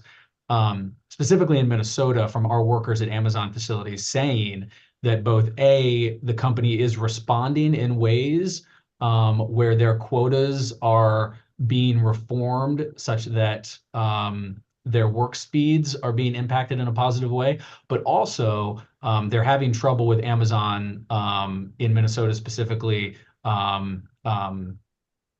complying with the legislation. So clearly there's effort there by these companies to want to fight back. In California, we do have actual data showing that the economic reality of warehousing, the industry specific in California, is doing quite well. Last year, we saw the warehousing industry in California gain jobs and have positive economic return in the state as a whole as an industry. So clearly there's at least some data right there showing that this bill does not reduce economic output. It does not reduce job creation. It does not reduce competition amongst companies in this industry. So we're seeing some positive gains. And I think as time progresses, we're going to see more and more data coming out of these states where bills have become law, showing an impact, a positive impact.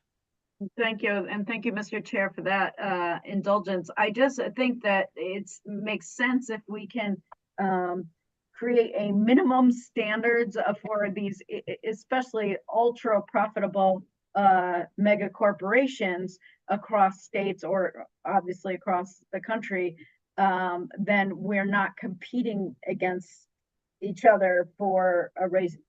Somebody called it a race to the bottom, but really fair protections across the board for everybody. And I'm really proud to hear Teamsters stand up for that, whether they're organized or not.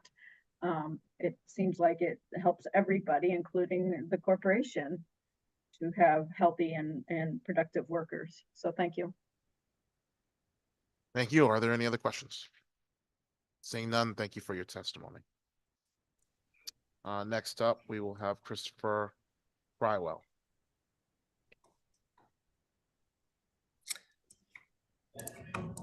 Good afternoon, members of the committee. My name is Christopher Frixall. I'm the president of the Connecticut chapter of the Associated Builders and Contractors.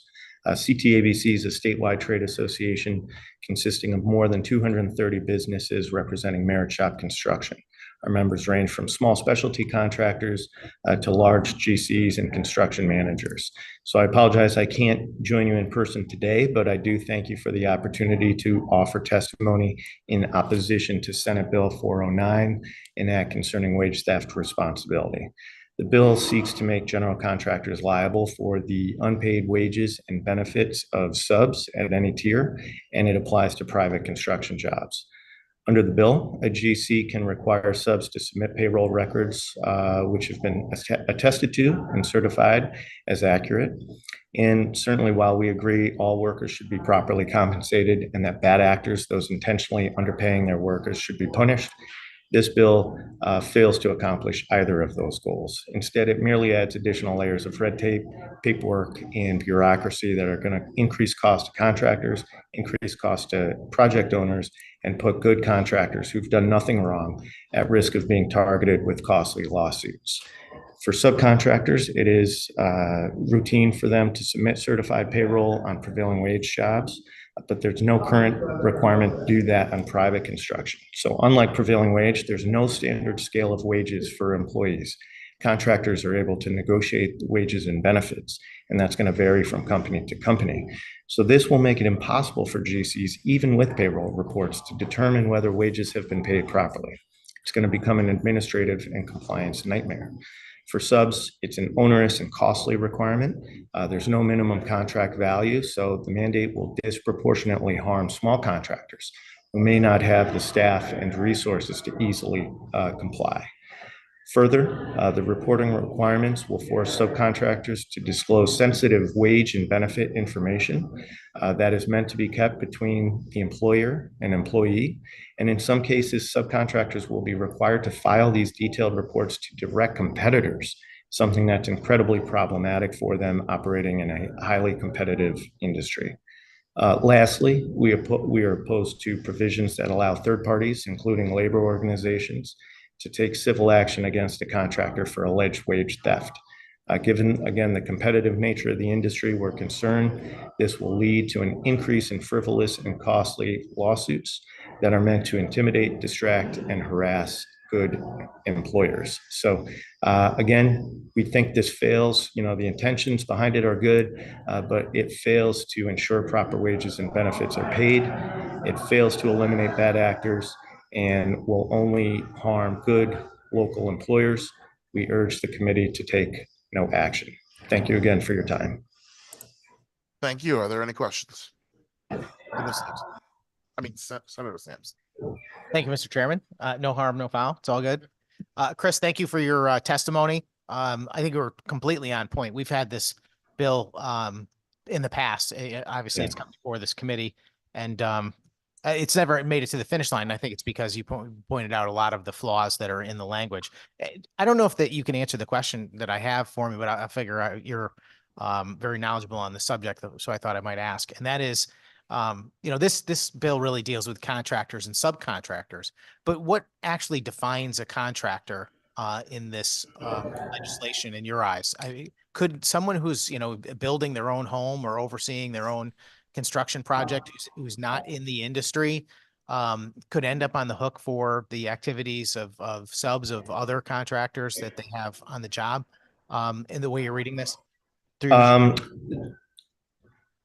Thank you for the question, Senator. I don't have the language directly in front of me. I know the bill does define what a contractor is, and there's a couple of exceptions, I believe, in there for some home improvement contractors.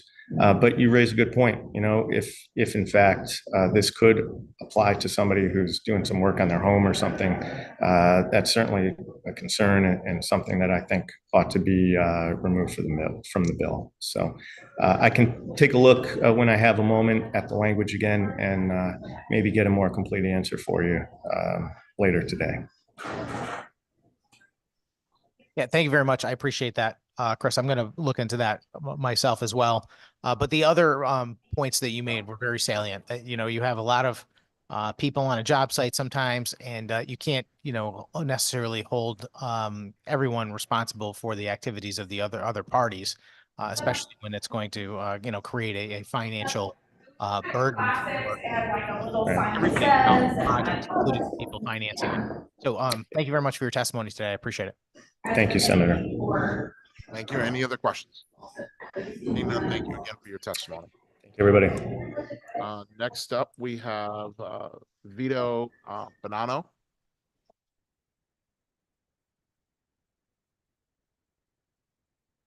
Good afternoon, chairpersons, members of the board. Appreciate the opportunity to testify today. My name is Vito Bonanno. I serve as Vice President, Business Agent, and Organizers for Teamster Local 443 out of New Haven, Connecticut. I've been a Teamster member for over 20 years now. Teamsters Local 443 represents more than 3,000 members in the greater New Haven, Litchfield, and Middlesex counties, including many who work in the warehousing industry, such as locally in our backyard, Eater Brothers, DiCello Distributors, G&G Beverage, Brescombe Barton, UPS, Sims Metal Management, T-Force Freight, ABF Freight, and everyone's favorite Pez Candy out of Milford Orange area. Because of their Teamster negotiated contract, these members take home salaries that help them support their families, receive industry-leading benefits, and most importantly, have a strong and enforceable workplace safety standards in place that seek to reduce the risk of physical injury. The Teamsters strongly believe that there should be reasonable protections and regulations in all workplaces in order to prevent workers from getting injured on the job. We are proud to support SB 412, a bill that would ban secret quota system and that employers in the warehousing industries use to exert control over their workers. Workers in warehouses operated by Amazon and other worker-unfriendly employers experience industry-leading injury rates as well as burnout rates that's depleting the available workforce in the entire warehousing industry. Data shows injuries among Amazon warehouse workers are both more frequent and severe than other warehouse workers. More than double the rate of other private sector workers in Connecticut and 15% higher than the national warehousing industry average. We believe that workers deserve to know the criteria that they're being measured against. The bill requires large warehouses to disclose quotas that workers are judged by, both upon a worker being hired and every time that quota is changed. In addition, ensures that workers shall not be required to meet a quota that interferes with the worker's health and safety. The ability to take breaks and use the bathroom. The bill also provides workers the right to request a written description of the quota, their own work speed data, and aggregated work speed data for similar employees in the facility. Our goal and primary concern as a labor union is the overall degradation of labor and safety practices and norms. You've heard earlier with places like Amazon, this turns out to be a race to the bottom. And our biggest concern with the popularity of these warehouses in the lowering of labor standards, it's going to affect the labor movement as a whole. That being said, we urge you to stand up for the workers who are being abused by their employers right here in Connecticut. Support transparency and safety in the workplace by voting in favor of SB 412. That concludes my testimony. If anyone has any questions, I'd be happy to answer. Thank you. Any questions? Seeing none, thank you so much. Thank you. Be well. Next up, we will have Sean Dwyer.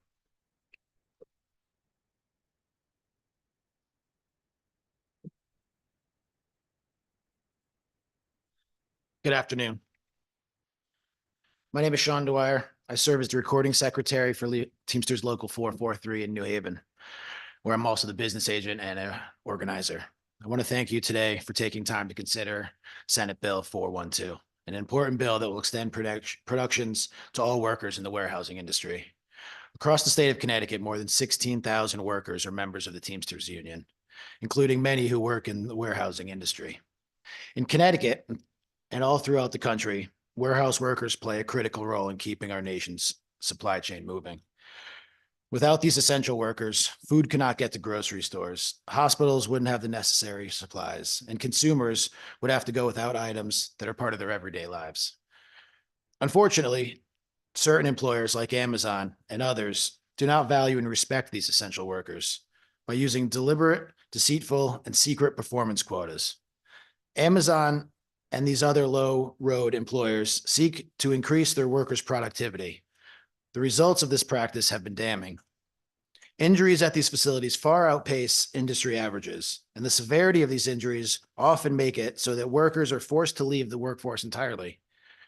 Injury rates at Amazon are more than double the rate of other private sector workers in Connecticut and 15% higher than the national average warehousing industry. But this doesn't have to be this way. We can work to ensure strong and enforceable protections in a place to prevent workers from being measured against these secret quotas. By passing Senate Bill 412, Connecticut can join a growing list of states where lawmakers have responded to the outcry from workers who have been harmed by these practices. Legislation similar to Senate Bill 412 have already been signed into law in California, Minnesota, Washington State, and nearby in New York. With a wide-ranging and often bipartisan support, this bill has been introduced and considered in many other states. On behalf of more than the 16,000 Teamster families and in the interest of all essential warehouse workers in Connecticut, we strongly urge you to support Senate Bill 412. Thank you. I'm available for any questions. Thank you. Any questions? Seeing none, thank you for your testimony. Thank you very much. Rosa Franco.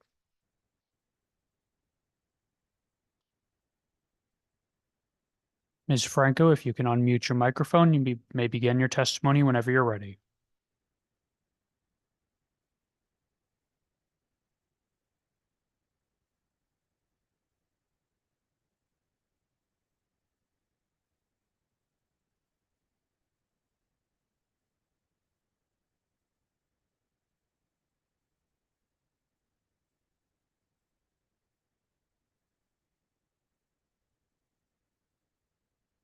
Welcome back to Ms. Franco. We're gonna move down to Irene Tun.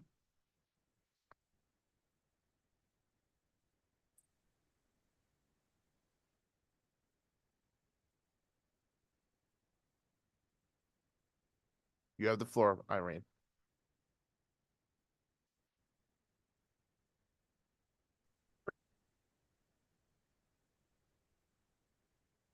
Good afternoon to the chairs, ranking members, and distinguished members of the committee. Thank you so much for the opportunity to testify here today.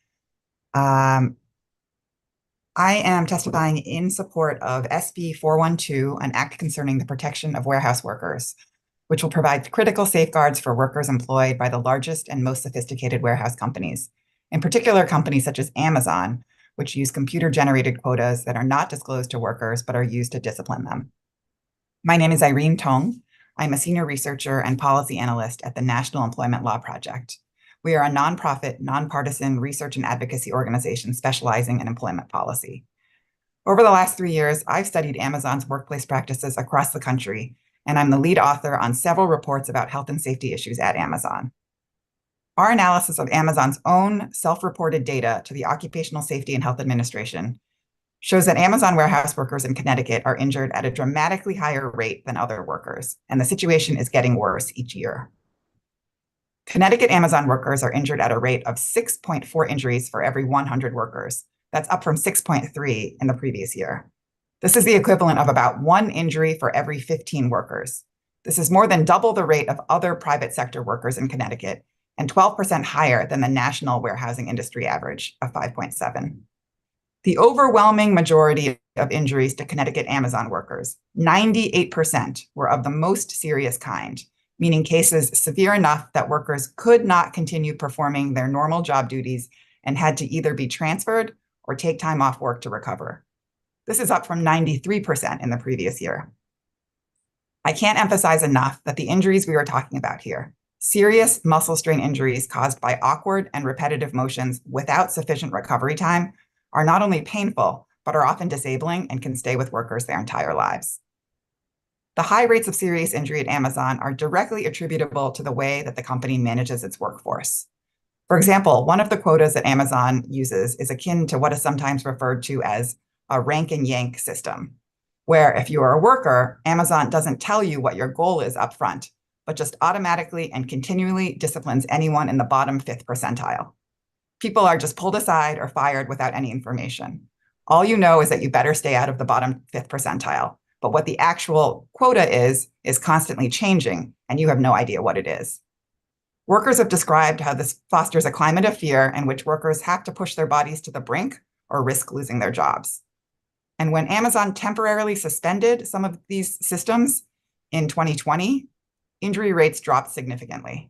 When it reintroduced these policies later that year, the company's injury rate jumped by 20%, both in Connecticut and nationally. This has made it abundantly clear that these injuries are largely preventable.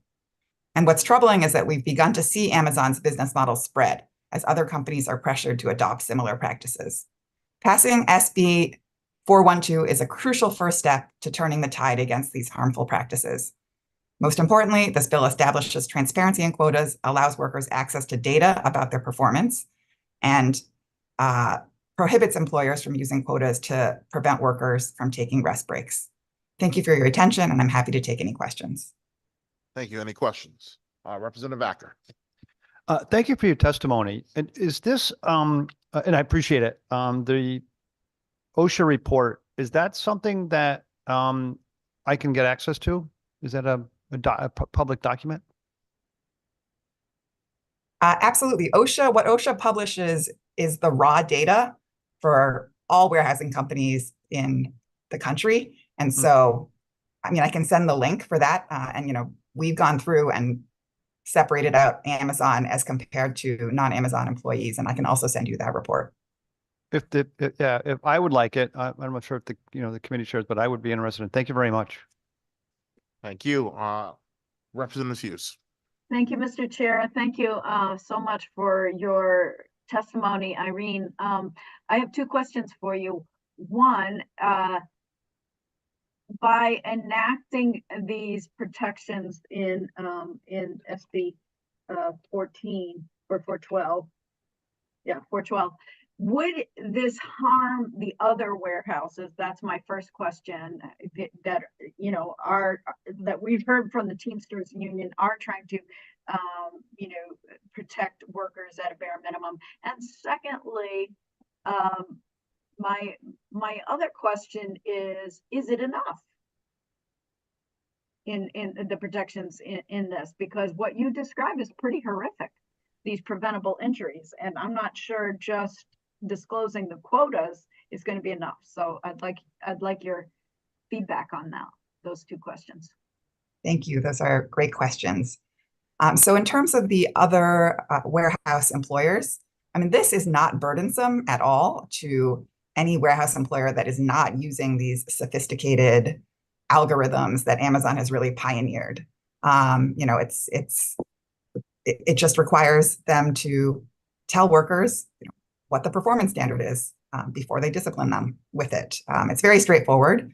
And if they're not already collecting, mountains and mountains of data, which most employers are not, they don't have to do anything. They don't have to disclose any data that they aren't collecting, right? So I think as the Teamsters have made clear, this legislation actually would benefit other warehouse employers in Connecticut because it really stops that race to the bottom. I mean, other employers are feeling pressure now because Amazon is so dominant in the industry to start to adopt some of these harmful practices. And this bill would stop, start to turn the tide against those kinds of practices. And to the question. And your second question, is it enough? I mean, it will certainly, it will certainly take a very crucial first step in turning the tide against these management practices. Of course, more can be done. And, I would welcome conversation with you and with other members of the committee about what the next steps are after we pass this bill. Okay, that's helpful. That's super helpful. Thank you so much, Mr. Chair. Thank you. Any other questions? Seeing none, thank you for your testimony. We're going to go back to Ms. Franco. And if you are ready, you can unmute and you have the floor.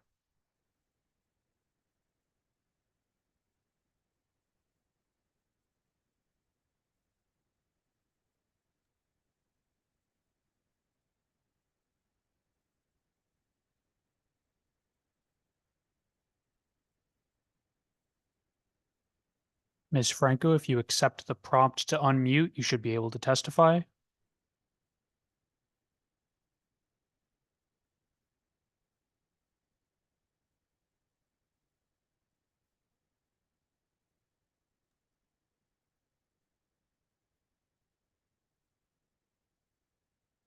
She seems to be waiting for us to unmute her.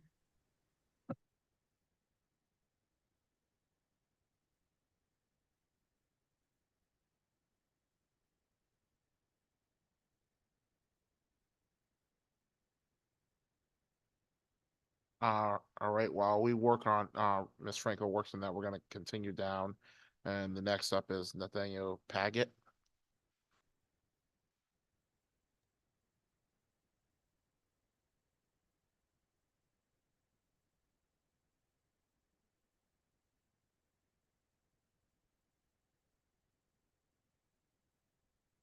Thank you, Chair, members of the committee. My name is Nate Paget. I'm a resident of Lebanon, and I work as a beach director with the Department of Energy and Environmental Protection's State Park Lifeguarding Program. I offer the following testimony in support of SB 411, an act concerning temporary state employees and collective bargaining. The seasonal system currently leaves over 1,200 workers who serve the public in Connecticut without any benefits and without a clear way to advocate for themselves. Despite these challenges, I personally am fortunate to have allies, including some full-time employees who recognize our value and stand up for us. However, I would say that there are many seasonals at DEP, and I'm sure at the other agencies as well, who would be hard-pressed to say the same thing. I started my career as a state park lifeguard 7 years ago, and I worked up to my current position as a beach director. In 2020, the state had informed the lifeguards that it was unsafe for them to return to work at full capacity because of the pandemic until social distancing guidelines were reversed or loosened. However, with 8 days' notice, they reversed course and instructed us to prepare to open at full capacity with nothing in the way of additional PPE, guidance, exposure plans, provided COVID tests, or any other protections to speak of at the time. I personally wrote a letter to the department, which was co-signed by 35 other lifeguards that made up about 50% of the program, stating that we refused to return to work until the department worked with us to ensure a safe working environment. The group of us retained legal counsel while writing and submitting the letter. While this effort was successful and management quickly addressed the majority of our concerns, it required a big lift from us to make it happen. From an operational readiness standpoint, it would be much easier for us as a lifeguarding program to retain experienced seasonal employees if they had access to a union to advocate for them and their benefits. We lose valuable employees on a yearly basis simply because they cannot continue to afford to come back to work for us, regardless of how much they love their job, and most of them truly do. As a result, we invest considerable time and resources into developing more people to replace them every year. Returning guards require about half as many hours of training before they can go on the beach as a new guard does. As the national lifeguard shortage continues, the list of qualified applicants continues to dwindle year after year, and retention becomes more and more of a pressing issue for us as a program. Senate Bill 411 is about recognizing the invaluable contributions of all workers, regardless of the duration of their employment. It does not require anyone to join a union, but it does allow hardworking people who ensure the health and safety of our communities to have a voice at the table. I urge this committee to support this bill. It is my hope that in the future, myself and the professional lifeguards that work alongside me can focus on watching the beaches and leave the union representatives to focus on advocating for us. And I'd be happy to take any questions about my testimony or the program at this time. Thank you, Representative Acker. Thank you, and thank you for your service. Question: how many did you say were in your area of work? You said about 1,000? The 1,200 seasonals, I believe, is referring to DEP. rough estimate. Of the areas that you work, you mentioned, in the department deep? I believe so, yes. Okay, okay. Where else do you see the value? I can see, listen, in COVID, we were building the plane while it was flying. We had Yes. no clue what we were, this, I Absolutely. give this administration some, some kudos for how they handled it, but we had no clue. So I get it, the PPE, whatever it may be, things like that. But what other value do you see that, you mentioned, retaining individuals. How do you see having the collective bargaining component be of value in retaining individuals? Sure. So we have had issues in the past and foresee issues in the future with maintaining a competitive pay rate with town beaches. That's a major problem for the lifeguarding program. If our pay rate is not competitive, because of the higher level of training that we require as a program, as a United States Life Saving Association member program, our requirements for our guards are much more stringent, and you can see that almost every time someone would rather go work for the town where it's going to be less stringent requirements, especially if they're getting paid more, where we can really convince people to come join us. Also, working conditions, park over park, it depends. The parks look different. Some of them I would personally classify the accommodations for the guards as borderline, which, but there's no solid avenue for those guards to really raise complaints about that. It's really up to the park manager at this current time to do something about that. They have no real recourse and no way to advocate for themselves on that other than directly through their chain of command. Oh, thank you. What is an entry level? Would it be lifeguard is the main area, but I know there's a lot of people that work at the post, the buildings that when they come in and check your plate to see if you're a Connecticut resident or collect fees. Sure. What is the entry level pay for somebody that works for the parks? Entry level pay for a seasonal resource assistant, I believe at this time, is minimum wage. That can, there's a pay scale. They can go up from there if they have experience or whatnot, but I believe entry level is minimum wage for things like maintainers, your gate attendants, and those types of things. Lifeguards are higher than that. Currently, I believe our pay scale starts at $20 an hour. Okay. And then a follow-up, the Pathway to Parks program that we instilled with license plates. So Yes. everybody pays for, registration. Everybody pays for. Yes, sir. How is that funds your program, right? Yes. In every aspect of it, maintaining it, workers, everything. How is that fund? Is it stable? Is it a stable fund, or do you know, is there, my tough question maybe on your end, but you're advocating for, better pay and better benefits. There's got to be a fund to pay for that. So. Yes. I believe in terms of the stability of the fund, I can't imagine that the number of registrations is really fluctuating that much year over year. Yeah. But the amount of employees that DEP retains definitely challenges that fund, I would say, at this time. Okay. Well, we didn't have anything before, so it was, in terms of, that use. I mean, very true. And I will say, in addition, the Passport to Parks really has made a difference in terms of the amount of visitors that we see coming out. It's absolutely a difference maker in terms of giving everyone access to that resource. Yeah. Well, thank you. Thank you again for what you do. Of course. Thank you. Any other questions? Representative Acurano. Thank you, Mr. Chair. Thank you, Mr. Paget for testifying. I do have a couple of questions, and for the temporary employees. So after the lifeguards, the summer season, do you stay with DEEP doing anything else? That's going to depend on what exactly your role is. Me personally, I sign my contract before the guarded season properly starts, and I stay on after the guarded season properly ends. And that's because I'm working on, at the start of the season, I may be working on things like ironing out what the curriculum for training is going to look like, acting as an interagency liaison to some organizations, including at the national level like NOAA, USLA, other organizations like that. At the end of the season, it looks more like risk assessment and kind of a seasonal debrief to see what we did well, what we can do better. And again, risk assessment and statistical analysis of incidents to see where we can kind of make improvements and keep our parks safer for the public. But if you are a lifeguard, you're going to show up for the training, you're going to guard throughout the season, Memorial Day to Labor Day, and then you're going to be out after that for the most part.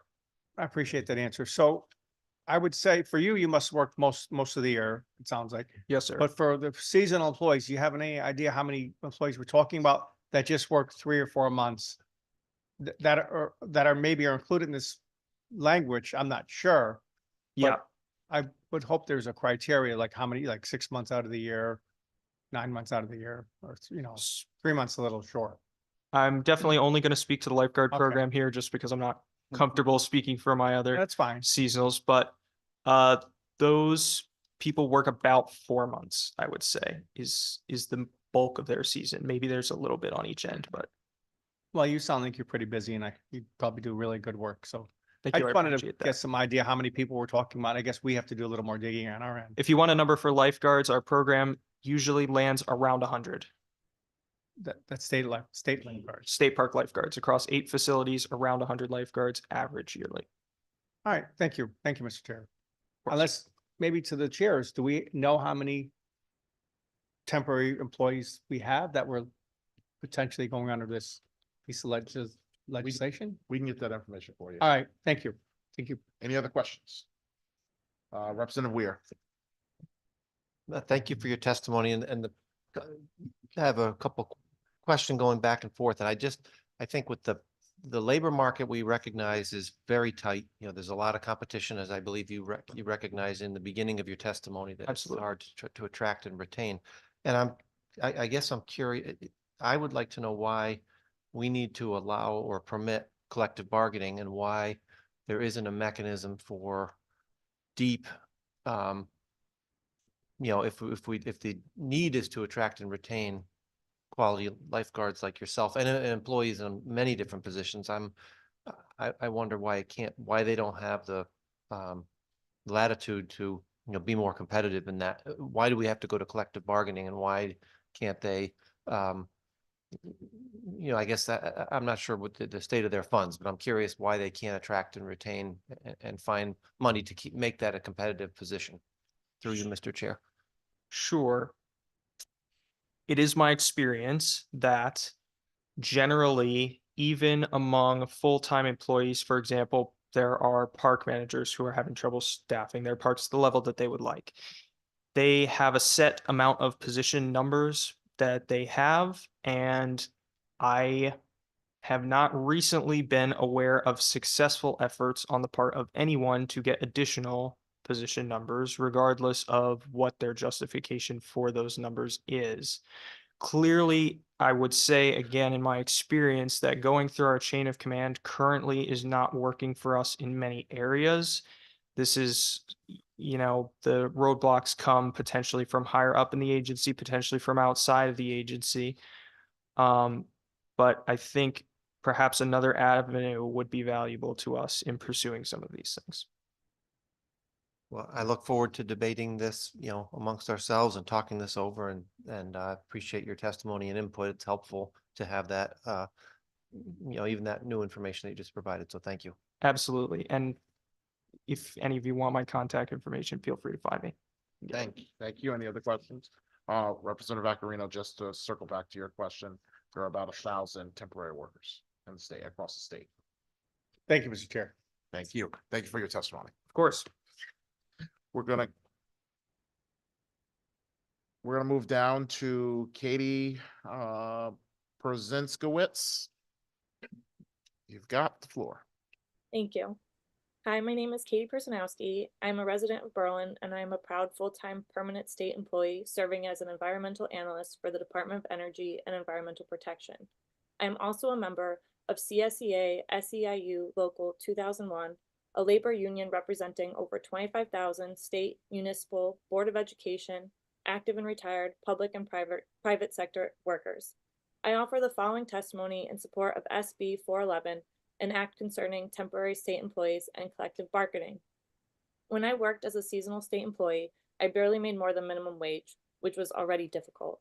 However, the true challenge came from having to take a mandatory 3 months off after completion of the 1,040 allowed working hours, making it extremely hard to find employment in between. Despite qualifying for Husky health insurance as a seasonal employee, I encountered difficulties with the system's calculations. I was disqualified from Husky because the system could only calculate yearly salaries, and there was no way to take into consideration the mandatory 3 months off that the state required. This would incorrectly compute my annual income and repeatedly place me above the bracket for full coverage. This forced me to pay a monthly out-of-pocket expense for health insurance, adding financial strain to an already difficult situation. In 2023, over 1,200 seasonal state employees worked tirelessly in roles essential for public health and safety, including maintenance workers, lifeguards, park rangers, and office assistants. Despite the critical nature of our work, seasonal employees do not enjoy the same collective bargaining rights as full-time employees. I held 4 different seasonal positions within DEEP, most of which held high responsibilities and comparable workload to full-time staff. The challenges faced by seasonal employees, including employment instability and low wages, are significant. Many of us are subjected to layoffs without pay for 3 months after 6 months of work, leading to financial strain. The low wages make it difficult for us to sustain ourselves, let alone aspire to permanent positions within the state. In 2018, I became a permanent state employee, which offered me a significant level of stability in my life. Now I am fighting for other seasonal employees to have the same rights I have. Senate Bill 411 is about recognizing the invaluable contributions of all workers, regardless of the duration of their employment. Senate Bill 411 embodies the principles of fairness, equality, and justice that are fundamental to our society. It is a testament to our commitment to ensuring that every worker is afforded a voice and a seat at the table. It does not require anyone to join a union, but does allow hardworking people who ensure the health and safety of our communities to have a voice at the table. Senate Bill 411 is fair and the right thing to do. I urge the committee to support this bill, and I thank all the members of Labor and Public Employees Committee for this time. Thank you. Are there any questions? Seeing none, thank you so much for your testimony. We're going to move down to Roger Sensorich. Hi. Good afternoon, Senator Wilson, Representative Sanchez, members of the Labor and Public Employees Committee. My name is Roger Sensorich. I am the Communications and Policy Director at Connecticut Working Families Power. Roger, we're just going to stand in recess for a moment. Sounds good.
Check, check, check, check.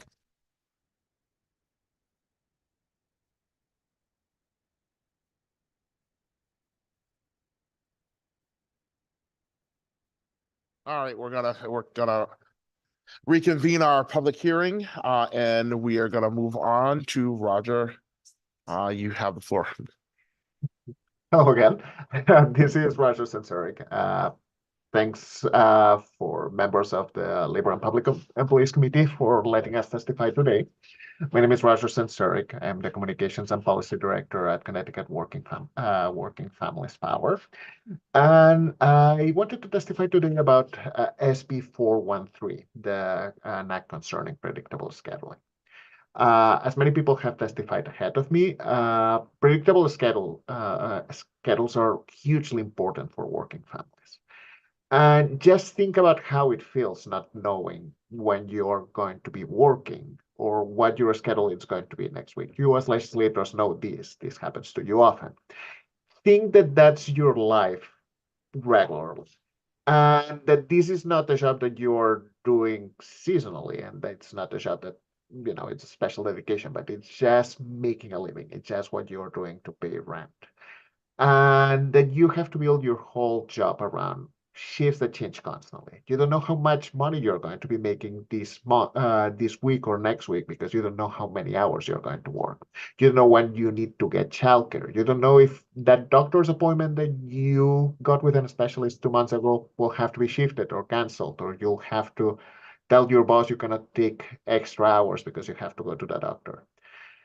So predictable scheduling, this bill, what we'll do, it's ensure that workers have the chance to plan. They have some notice. They know when they are going to be working. And it does by making businesses give 2 weeks notice to workers. And if they change the schedules at the last minute, compensate workers, either paying them half time if they cancel a shift or giving an extra hour of pay in case they get additional hours. We know these bills actually has a really good impact, not just on workers who really appreciate the stability, but on businesses. There's a few predictable scheduling ordinances and bills that have passed in other jurisdictions, Seattle, Chicago, San Francisco, LA, New York. And we know that the impact on workers is hugely positive. And we also know that business do benefit. And we know because businesses are doing this, and when they try this, they happen to keep it. I link on my testimony a couple of studies, one regarding the Gap, which famously did a study of doing predictable schedulings in a few of the shops, realized that workers were way more productive, so decided to implement it company-wide. And the other one in Walmart, who has predictable scheduling. They have a scheduling system because they realized that workers were happier and more productive when they started testing it. Brookings just published a really good article last summer. I'm linking the original academic paper on my testimony about restaurants and productivity and how restaurants that do just-in-time scheduling, which is this unpredictable scheduling way of doing things, have lower profits and have much less revenue per waiter when they are forcing waiters to show up late.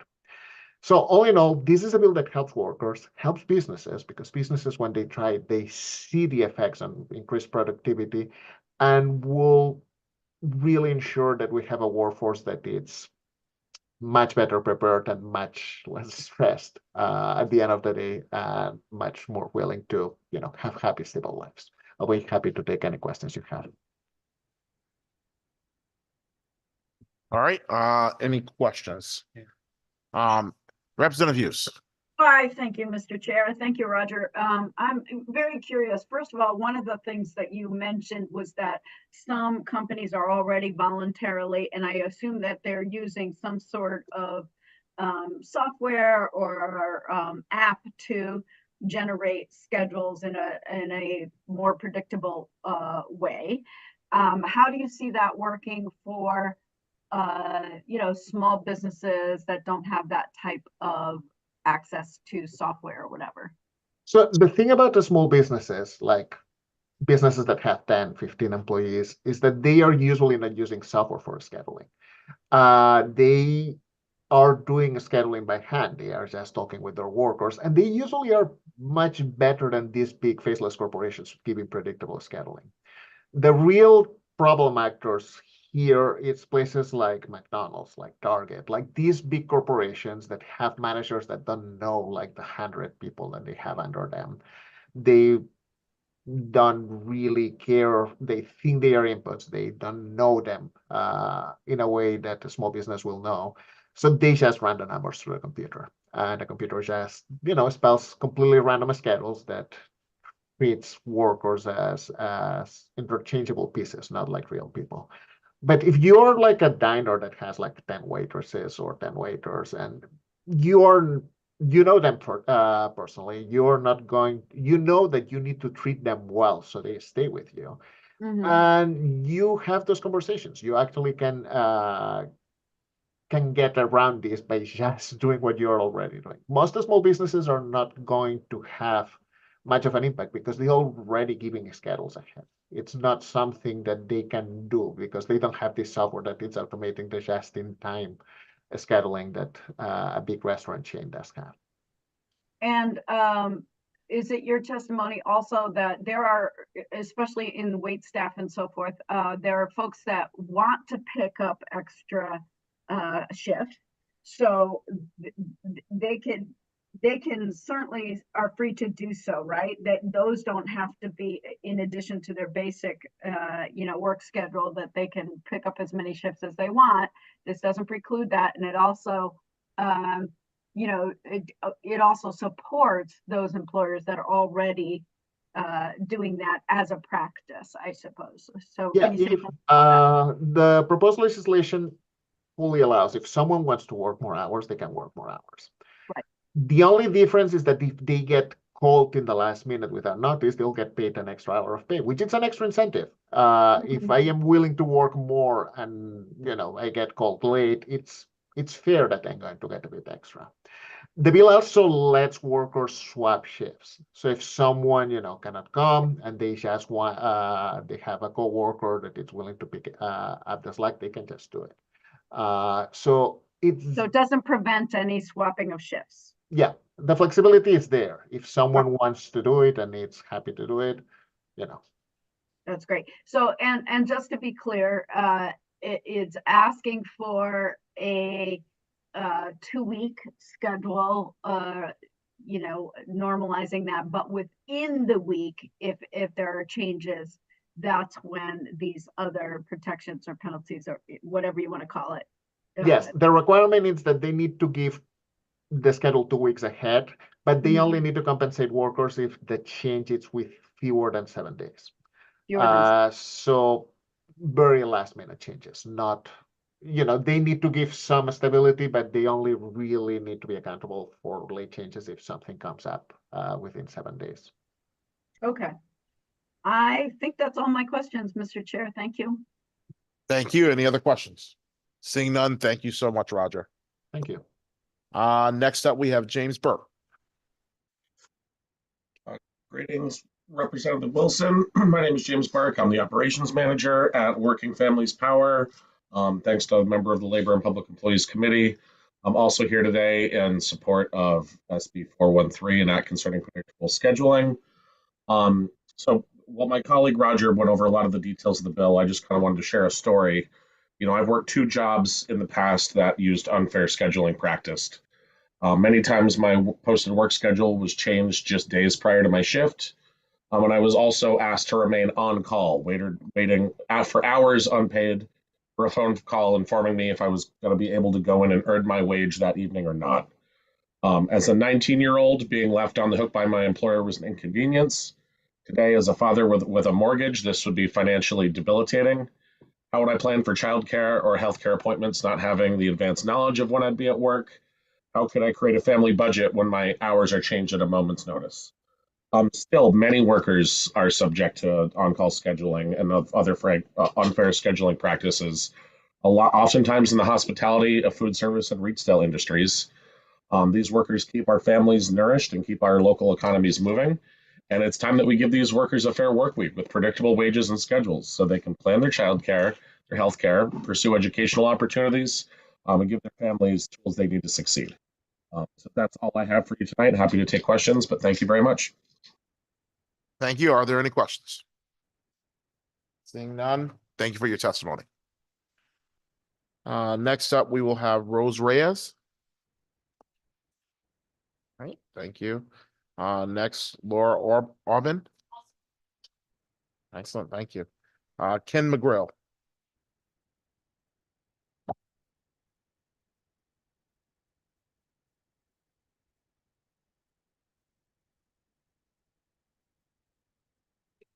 Could you hit the button in front? You're all set. Hello, thank you to the members of the committee, Representative Wilson, Senator Sanchez, Representative, sorry, I don't have my real glasses on, Weir. My name is Ken McGill. I'm a volunteer organizer with Connecticut Drivers United. I'm here today in support of House Bill 5470, an act concerning rideshare and delivery driver minimum standards. I'm here to share the experience of a driver that I've helped to organize named George, who's an independent professional here in Connecticut. He had concerns today about showing up being deleterious to his business, unfortunately. I think you'll hear the pride that he has as an Uber driver, but also his frustration. So I'm really happy to help support George and share his experience. My name is George, and I'm a rideshare driver for Uber in the Bridgeport area. I am writing to submit my testimony before the General Assembly regarding the fair treatment and compensation of rideshare drivers. The problem: unfair pay and unstable earnings.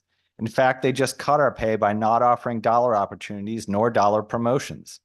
I have to drive an extra 3.5 hours per week to earn what I was making for the past 2 years and paid on a weekly basis. I appreciate the ability to work part-time with flexible hours. However, if this continues, I may have to look for other gig work. Seeing I drive in the morning rush hour, I bring many people to work on the train or to the train, drop high schoolers off at school, bring folks to early doctor's appointments. Their cars did not start or they are afraid to drive in the snow, etc. If there are less drivers, surge pricing kicks in and will cost the passenger more dollars per ride. I'm not asking Uber to increase their rates. I'm asking Uber to split the profits more fairly. The drivers take all the risk, pay all for the gas and repairs on our vehicles, and the added mileage reduces the value on the vehicle when it comes time to sell it or trade it in. While rideshare platforms like Uber offer flexibility, the current pay structure fails to adequately compensate drivers for their time, labor, and vehicle expenses. Furthermore, the classification of drivers as independent contractors denies them basic worker protections and bargaining power. This undermines the value of their labor and makes it difficult to advocate for our fair treatment. In conclusion, the low per mile minute rate means the current pay structure often falls below the minimum wage after factoring in car maintenance, gas, and insurance costs. Unpredictable earnings. Drivers have little control over fares and are subject to surges and dry spells, leading to inconsistent income. Lack of benefits. As independent contractors, drivers are denied access to benefits like health insurance, paid time off, and unemployment compensation. The impact: financial strain and undervaluing workers. These factors create significant financial hardship for rideshare drivers. Many are forced to work long hours just to make ends meet, leading to fatigue and safety concerns. The lack of benefit leaves drivers vulnerable in cases of illness or injury. Please help us. Sincerely, George P. Thank you very much. Thank you. Any questions? Seeing none, thank you for the testimony. Next up, we will have David Stevenson. Yes, good afternoon. My name is David Stevenson. I live in New Fairfield, and I've had the opportunity to testify before on the subject matter of scheduling predictability. I'm going to make my remark brief this time around.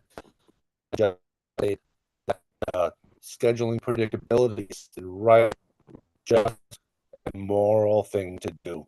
It benefits both employers and employees, and most importantly, the families of the employees. Thank you very much. Thank you. Any questions? Seeing none, thank you for your testimony. The next up is Genesis Guerrero. You're welcome.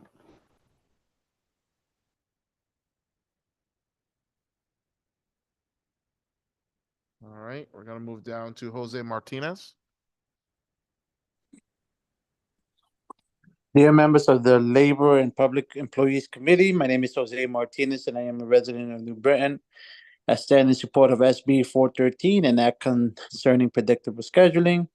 Reason for this is many parents struggle with childcare, and one of the major contributing factors to this is unpredictable work schedules. Unpredictable work schedules often keep families apart as parents face an inevitable reality that their lives revolve around their availability for work and its demands.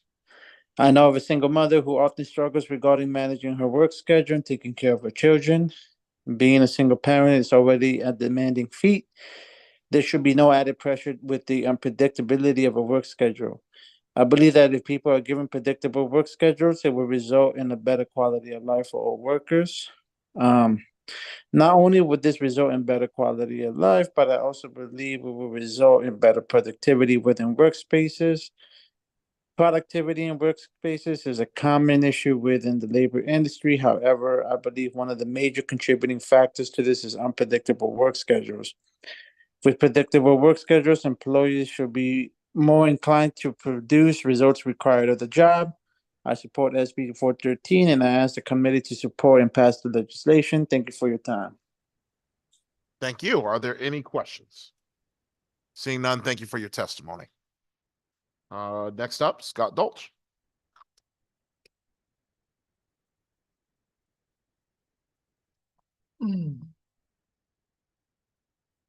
Good afternoon, members of the Labor and Public Employees Committee. My name is Scott Dolch. I'm the President and CEO of the Connecticut Restaurant Association. On behalf of 8,600 restaurant and food service establishments and the more than 145,000 dedicated employees within our industry in the state, I am here to express our opposition to Senate Bill 413, an act concerning predictable scheduling. Connecticut's restaurants deeply value and prioritize the well-being of our employees. We recognize their hard work, dedication, and contribution. Our industry takes pride in providing a supportive and nurturing environment for a diverse workforce, as people from all walks of life choose to work in restaurants for their flexible hours, competitive pay, and opportunity for career advancement. Our industry is known for its flexibility for employers and employees alike. In fact, many employees choose to work in restaurants specifically because of the flexibility it allows. Managing or working in any restaurant is by its nature fluid and often unpredictable. Dinner reservations or events are added or canceled last minute. Weather forces restaurants to close or maybe remove outdoor dining. Employees call out last minute and their shifts still need coverage. These are just a few of the many examples that make on-call scheduling an essential aspect of the hospitality industry. This legislation would create a one-size-fits-all proposal that would be an unworkable burden for all hospitality businesses that fall under the bill's definition of employer, requiring them to post work schedules 14 days in advance with little to no opportunity for changes. This would result in understaffing and reducing on-call opportunities, which negatively impacts the very people that this bill is trying to help. The current system works, and it works for both the employer and the employee. In addition, this bill continues to target our Connecticut franchisee businesses in a negative way. Almost all franchises have more than 500 employees globally, which would make any of our Connecticut franchisees businesses as a defined employer in Senate Bill 413, even though the vast majority of them are small business owners. Lastly, the threshold in this bill would keep large independent restaurant groups from coming to Connecticut to expand their business. As an example, even if an independent restaurateur has 30 locations and 500 more employees outside of the state of Connecticut, they will still fall into the employer definition if they were to open just one restaurant in Connecticut. As you can see, it's difficult for businesses like that size to come in, but also the concern I have that it would keep businesses away from our state. This bill can encourage current businesses also to leave if they fall into this threshold. I urge the committee to reject this proposal. And obviously, as always, I thank you guys for the time and I welcome any questions. Thank you so much. Any questions? Representative Ackert. Thank you, Mr. Chairman. Scott, thanks for being here. Is there a workable way? Because I know individuals that have Subway stores, and they have 3, and they have probably 20 workers. They fall under this, though, by the language that we have here, right? Because it's a franchise. the competitive edge, right? Would you say to the restaurant down the street that is a single restaurant, you know, maybe and something they can't combat in terms of their ability to manage their store? Would you consider that to be right? Yeah, 100%. I think that I've been in front of this committee many times talking about scheduling, and just so we're clear, the only state that's ever passed this is Oregon, well, more than almost 10 years ago. And the challenge is, you know, why other states in the New England region aren't looking to pass this. But understand that a franchisee is still a small business owner. They're paying to put Subway on that building. So they might have their own LLC. They're paying to actually do that, to have that menu, but it's their business. There are 20 employees underneath their LLC. So they're the same as, you know, a deli down the street. So the competitive disadvantage of forcing a small business like that to have to adhere to these restrictions compared to somebody else is where my concern is our franchisees are just as much a small business, especially in our industry, than anyone else. Yeah, and that's the same way as some of the other, you know, that we consider to be, you know, independent stores. I mean, because they may have just one store, one restaurant, but they fall under that category. So that's a concern that I've had, having talked to them. You know, why am I one? You know, I have two stores with, you know, 15 employees, or two restaurants with 15 employees, but I'm considered to be, you know, Denny's or something, you know, something like that. So I thank you for your time. Thank you, Mr. Chairman, for your. Any other questions? Representative Weir? Thank you, Scott, for your testimony. We saw a similar version of this bill come last year, and I'm looking at Section 5. I'm, you know, don't want to put too much pressure on you, but I'm curious, looking at Section 5 where it talks about the employer's limitations on hiring a new employee without first offering these hours to existing employees. So, you know, in a previous section, it talked about, or actually previous testimony, we talked about when, you know, certain employees call out, it might put pressure on other employees. Yet in Section 5, we are limiting, looks like we're trying to limit the hiring of a new employee before offering those hours to existing employees who then may call out, putting pressure on the so do you have any input on how this could affect your industry on that specific section? Yeah, no, thank you, Representative. I continue to see this in this bill, and, you know, it's concerning because how do you define, you know, I might need staff, or also there's a little bit of language, but it's not defined of the experience of someone, you know, what else they can have, what else they need to bring to the table, why they need to hire a different staff member, or the other concerns that someone has about being able to work added hours with this piece. And obviously, I think it's just continuing to make it more difficult. I think there's other sections of the bill where when you go to meet with someone as a hire, you have to give them the parameters around the days and hours you're going to give them. And you could be penalized or hurt if you go below that. Again, a business owner every day, you know, they want to stay in business. They hope to, but their business model could change by the hour, by the day, by the week of what they need for employees. And obviously, they hope to add more employees. But giving them those parameters to run their business with their staff. And I feel our industry has been doing that. They weathered an unbelievable pandemic 4 years ago through this. And, you know, again, this is a piece of legislation, obviously why we're opposed to it, because I think it makes it so difficult for the employer, you know, to manage their current employees in the structure that's there. And through you, Mr. Chair, Scott, you're a member of a national association, right? So when you see language like this, you ever get together with people from other states? Did they ever tell you, ask questions about what's going on in Connecticut? Well, I think, you know, obviously at the end of the day, I think to both sides in this committee, I've had many conversations on different bills, and with my peers nationally, our CEOs that are out there around the country, you know, and also, so you guys know, you know, I represent not just the independent restaurants. You know, I have members that are franchisees, that are corporately owned restaurants nationally, and I speak to them. And obviously this piece of legislation is very worrisome because they know how this affects the businesses in Connecticut and could potentially affect businesses in a negative way for our industry around the country. So it is concerning. It is something that I know we continue to talk about.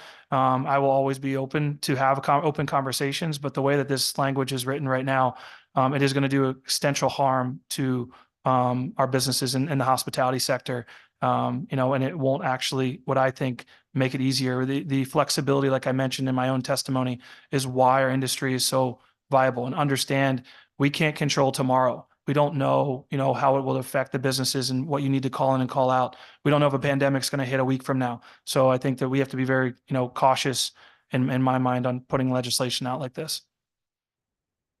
Thank you. Nothing more. Thank you, Representative Aquarino. Thank you, Mr. Chair. Thank you for testifying. I just have a couple of questions. I have a small business and I understand you need flexibility, but I would think in any business, small or large, especially in the hospitality business, you almost become a family in that industry as far as your workforce, and that between the employer and the employee, you have hopefully a working relationship.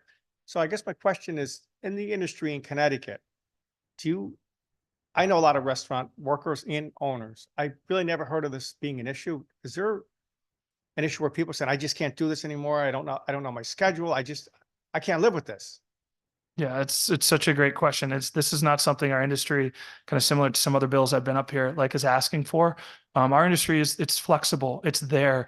Schedules are posted. The one thing I will give credit that at least the proponents of this bill did put, shift swapping, because that was one that was in there in the past that, obviously if someone wants to be able in our industry to say, hey, I can't make it tonight, and be able to call, that was affected for the employer in the past. So I appreciate that there's definitely been conversations and I've listened, but at the same time, this is not, our industry is built on our staff. You can't, you walk in a restaurant, you don't see an owner, you see the hostess, you see those servers.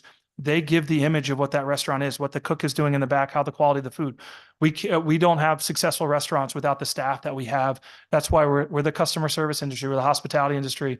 And I want to continue to find ways to support our staffs, but this is not something that they're asking for, Representative. I agree with you. I thank you for that answer. I think especially in the hospitality industry, and if you're a part-time worker, you want that flexibility. Like I said, I've past committee meetings, I have friends that are waiters, bartenders, waitresses.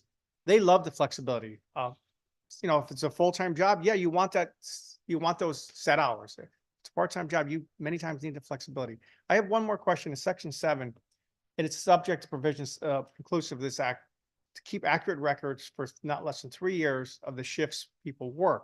I know in state law and I think federal law, when you do your unemployment for your insurance, they audit you every year, the insurance company. So they have not the shifts, but they have the hours you're working. They have the hours and salary. This almost seems a little redundant. I don't know if you have a comment on Section 7. Yeah, I mean, I unfortunately was not part of the conversations of this bill, I think, but at the same time, Representative, understand technology continues to play a big role in our industry. Knowing people's schedules, stuff that's posted, sent to their phones immediately. Hey, so the flexibility is there, and also the record keeping is there if anyone with the DOL or anyone else wanted to know. But I think at the same time, back to your first point on this is, our industry has not been coming to me as the head of the association saying, hey, I'm not getting the flexibility I need, or I'm not getting the hours that I need. And if that was the case, I think I might be saying something different, but at the same time, this is, there's a reason, in my opinion, why another state and other cities haven't passed this, especially in targeting the hospitality sector the way they are. Thank you. Thank you for your responses, and thank you, Mr. Chair, both chairs.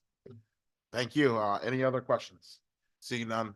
Appreciate your testimony. Thank you. You guys. Next up is Logan Place.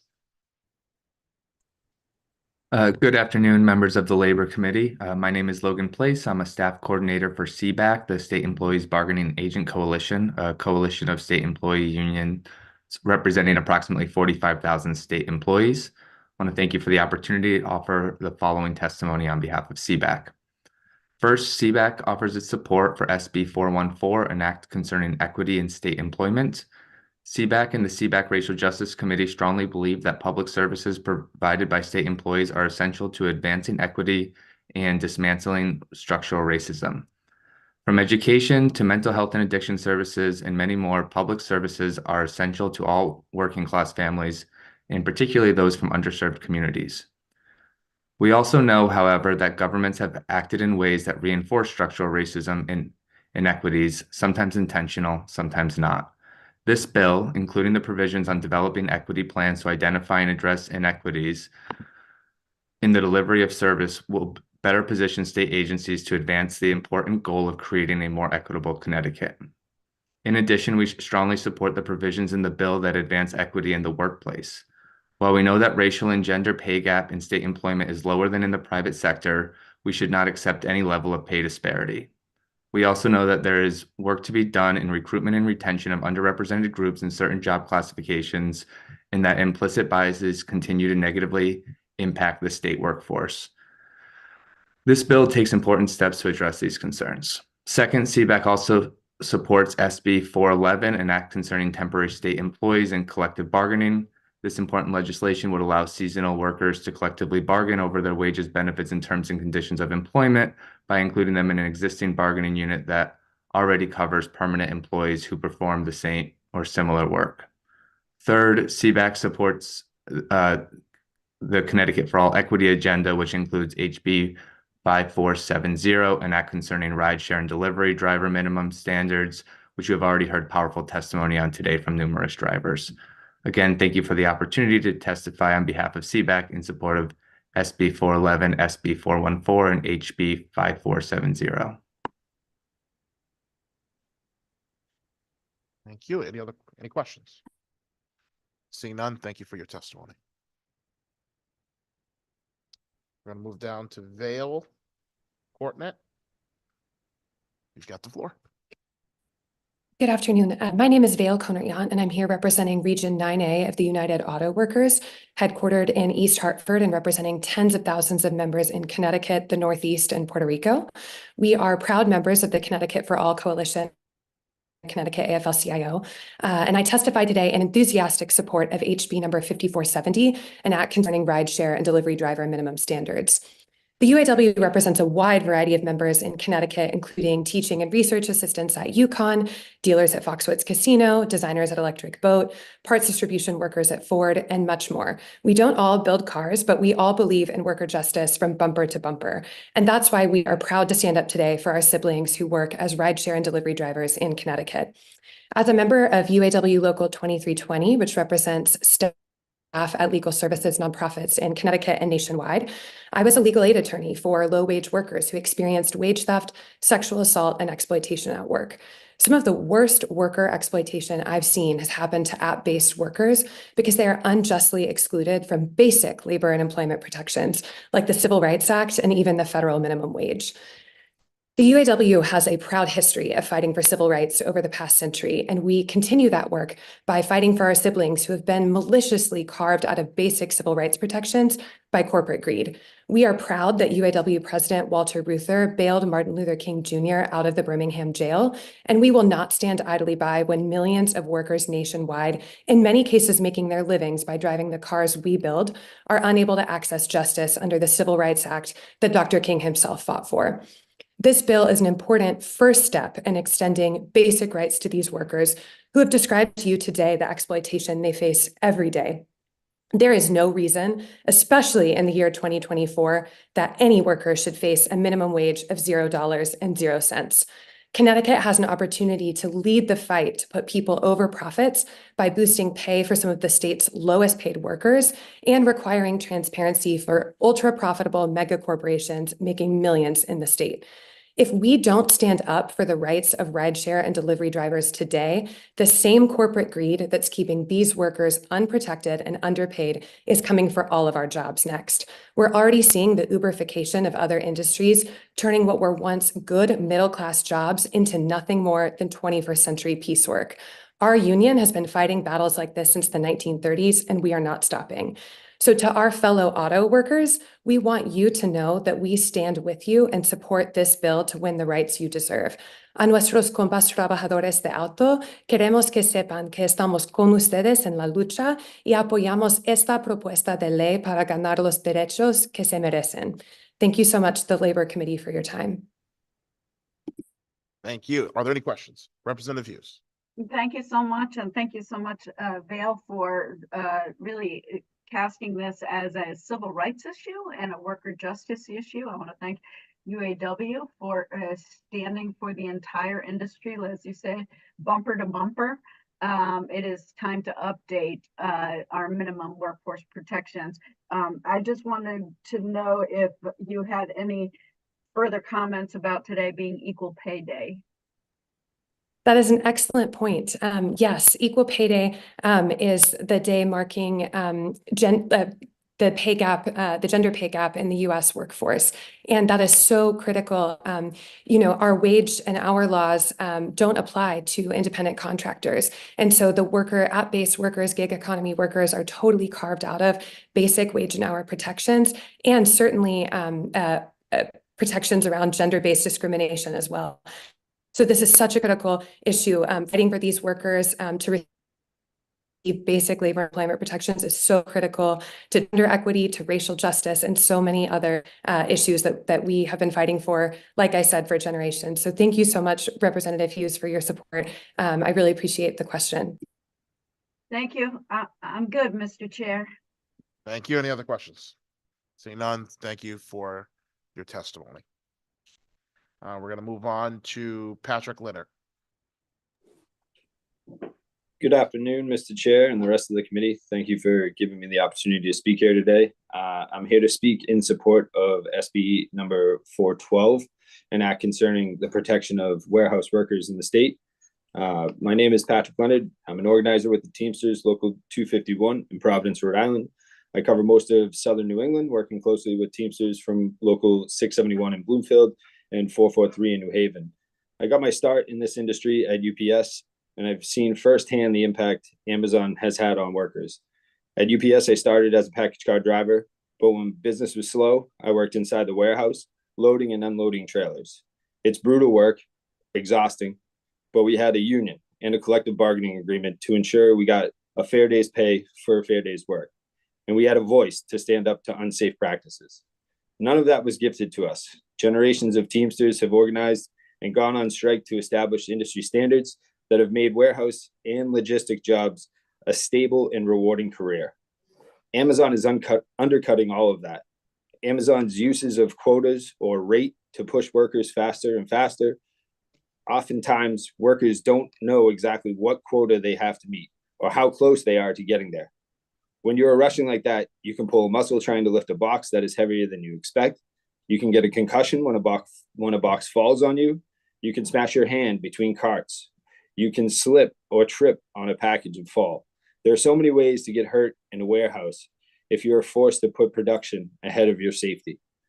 Teamsters from across our industry are committed to building power with Amazon workers so we can protect the industry standards we all need. I'm testifying in support of this legislation, not only here in Connecticut, but also in Rhode Island, because we need to solve this issue across state lines. We need the Warehouse Worker Protection Act to set baseline standards that all warehouse companies can be held to.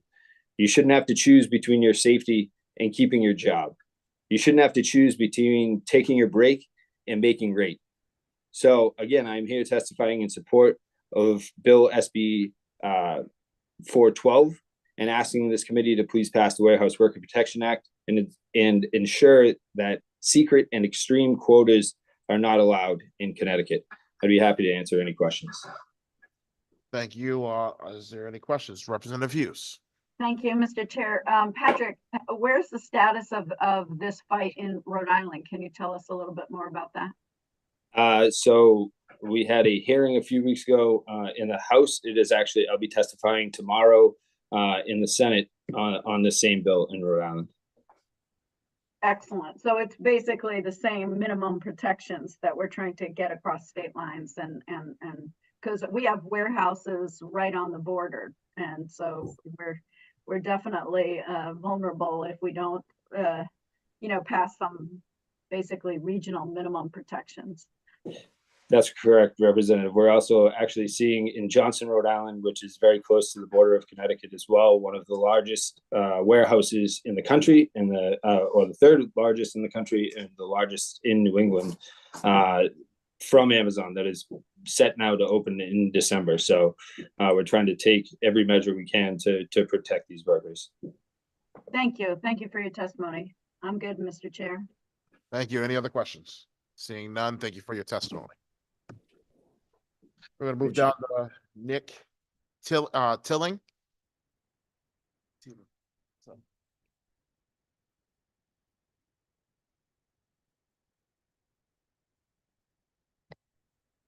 Good afternoon, Senator Kushner, Representative Sanchez, Senator Cabrera, Representative Wilson, Senator Sampson, Representative Weir, and distinguished members of the Labor and Public Employees Committee of the General Assembly. My name is Nick Teeling, and I'm testifying today on behalf of Connecticut Voices for Children, a research-based advocacy organization working to ensure that Connecticut is a thriving and equitable state where all children reach their full potential.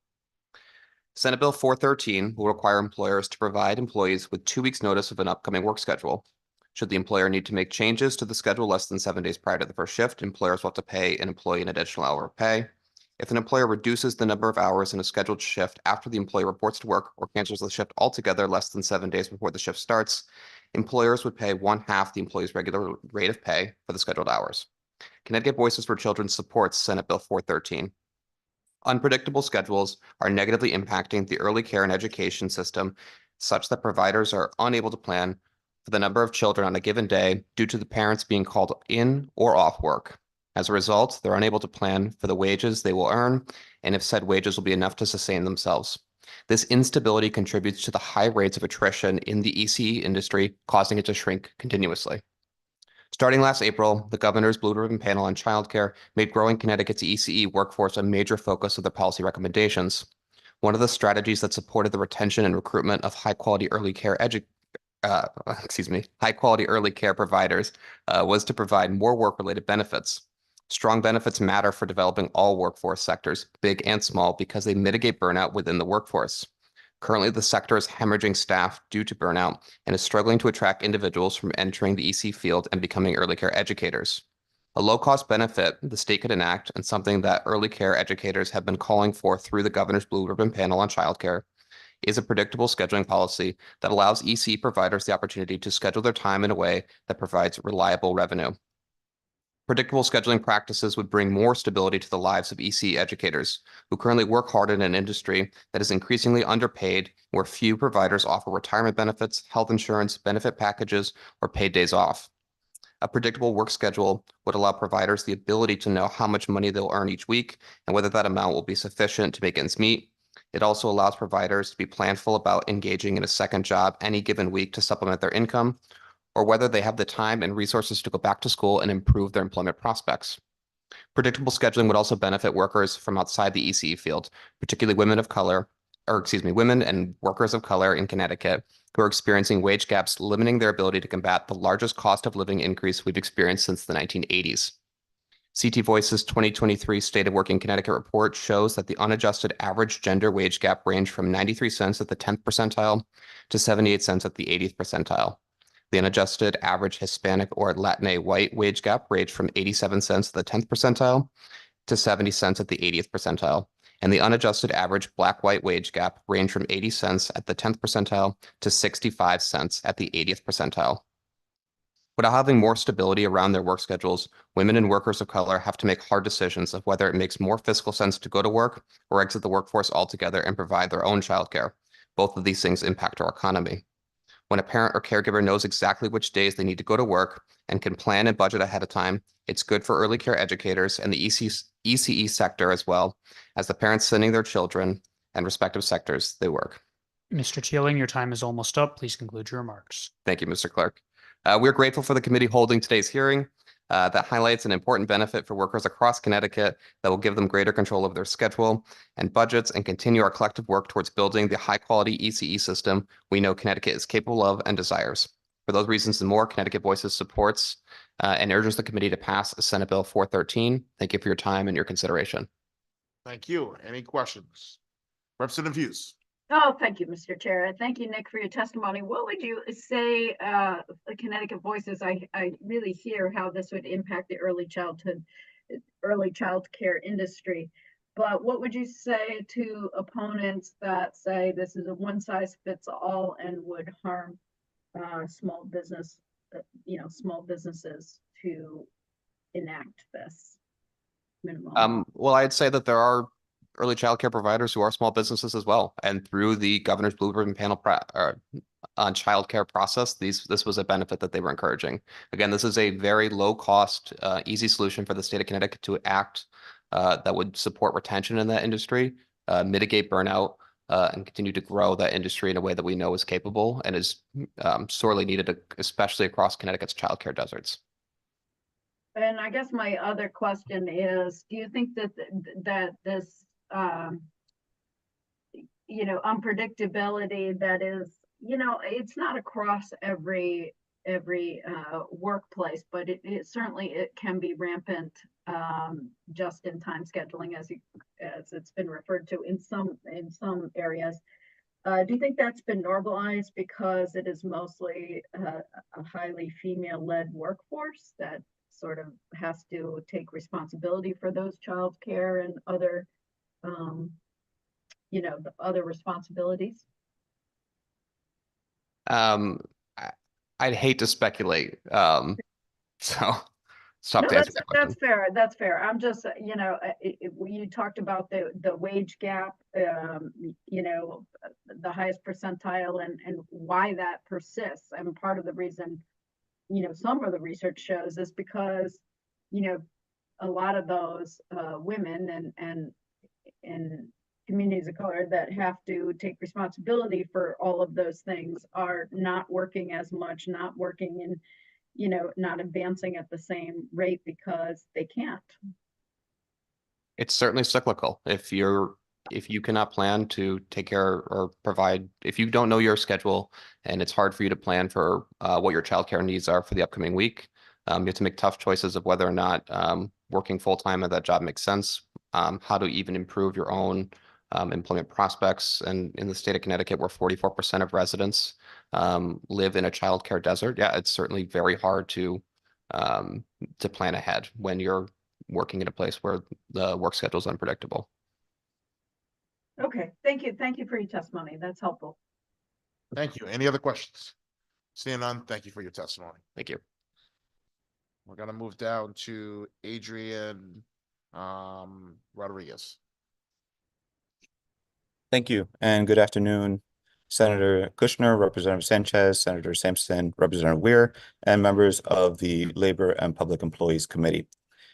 My name is Adrian Rodriguez. I am the Director of Organizing for CSCA SEIU Local 2001.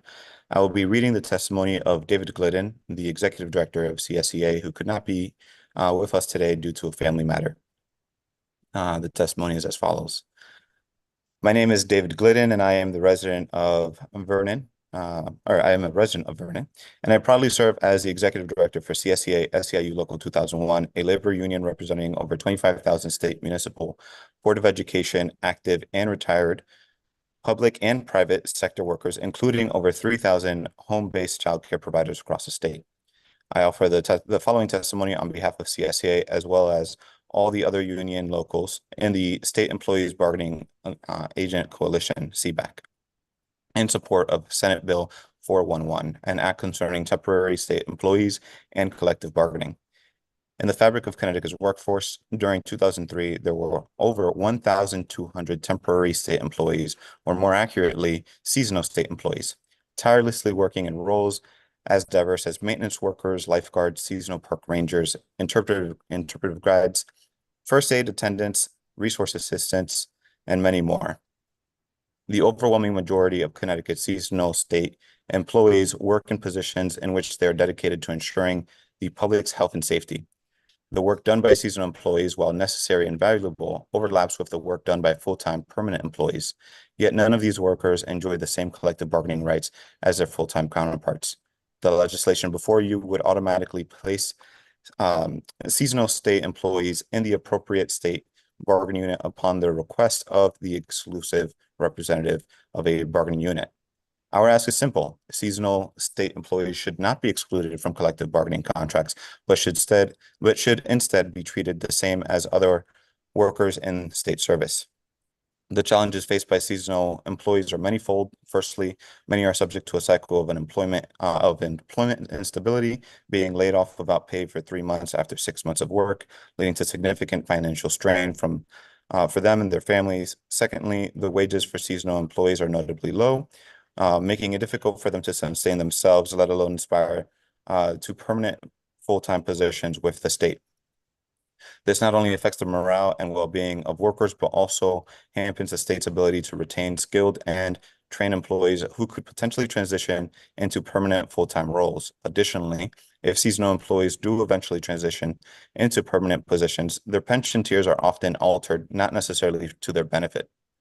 Furthermore, seasonal employees, despite contributing to the state pension, are denied access to health insurance benefits. This creates significant challenges for them in accessing affordable healthcare through programs like Access Health CT and Husky, as their eligibility remains uncertain due to the nature of their employment. The bill offers a comprehensive solution to these pressing issues. It ensures that seasonal employees who are employed to perform the same or similar types of work as permanent employees are included in the appropriate bargaining units upon the request of the exclusive representative. This will enable them to continue to collectively bargain for fair wages, hours, and the terms of employment, mitigating the financial instability they currently face. Senate Bill 411 is about, yes, Mr. I will Rodriguez, your summarize. time is almost up. Please conclude your remarks. The Senate Bill 411 is about recognizing the invaluable contributions of all workers, regardless of the duration of their employment. SB 411 embodies the principles of fairness, equality, and justice that are fundamental to our society. It is a testament to our commitment to ensuring every worker is afforded a voice and a seat at the table. SB 411 is a fair and right thing to do. I urge the committee to support this bill. Thank you. Any questions? Seeing none, thank you for your testimony. We're going to move down to Miguel Fuentes.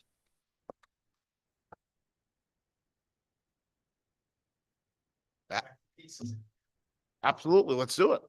Just make sure you put both. Just make sure you both state your name for the record. My name is Jim Lohr. I'm the Deputy Director of the Carpenters Labor Management Program. And I'm Miguel Fuentes. I am the lead organizer for the North Atlantic States Regional Council of Carpenters, 30 years experience in the industry and a Cheshire resident. First of all, we I work with the Labor Management Program with the Carpenters, which represents more than 3,000 union carpenters in Connecticut and more than 200 apprentices here in the state. We also are part of the North Atlantic States Regional Council of Carpenters, which has 30,000 carpenters throughout the 6 states of New England and more than 1,000 signatory union contractors. Unfortunately, Matt Capice could not be here today, and we submitted his testimony for you, and I'd commend that to you. Matt is a Connecticut resident and born and raised here, but he is our national expert on the issue. So if there's any legal or technical questions, we'll be happy to bring them back to Matt and get back answers for you. First of all, I just want to thank any of the members that have come to visit with us. I know several of the members have come to meet with us at our training center, and we really appreciate that you taking the time and making the effort to sit down, learn more about our organization and the training that we do. Just a month or so ago, we had the CEO of Travelers come in and do training with us for a day before with some of his top executives, because they go out and do volunteer projects. And and then the other thing that we have is a national training center in Las Vegas. Anytime, I know Representative Ackert, I think, was impressed by what he saw that we did locally. If you're impressed by what we do locally, when you get a chance, go out to Vegas. They'll give you a tour. President Bush has been there at the training center in Las Vegas, as has Hillary Clinton.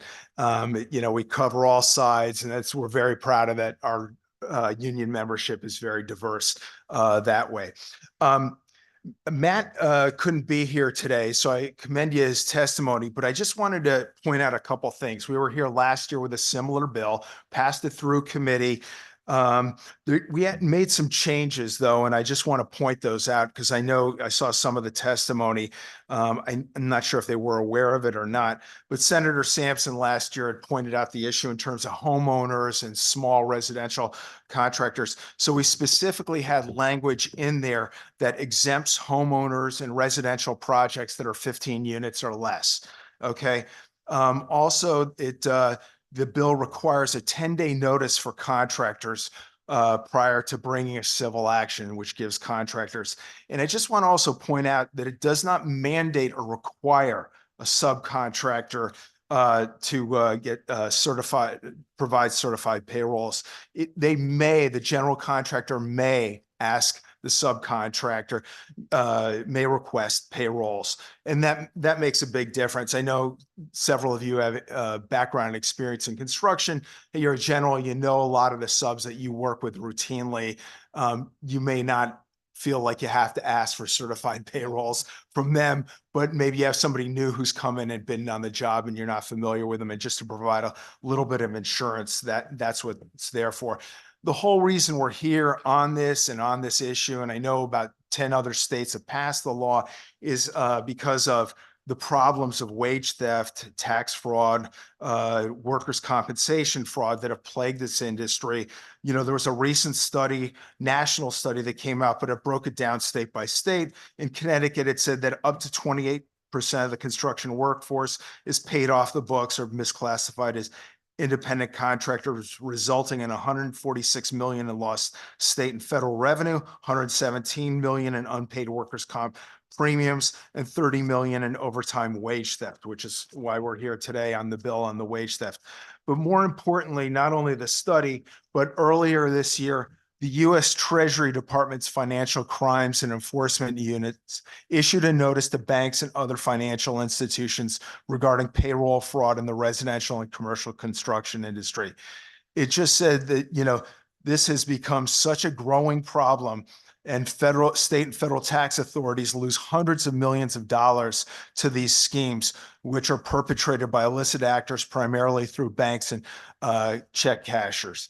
So anyway, this notice goes through, this is issued by the U.S. Treasury Department's Financial Crimes Enforcement Unit, and this goes through and itemizes some of the checklist of things that you should be taking a look at, for a bank needs to be aware of. And for them to take a look at this, it just gives you an idea of how big a problem this is in our industry, not just in Connecticut, but across the nation. And I'll let Miguel take over. And along those lines, I've worked with Matt Capice in several parts of the United States tackling this issue.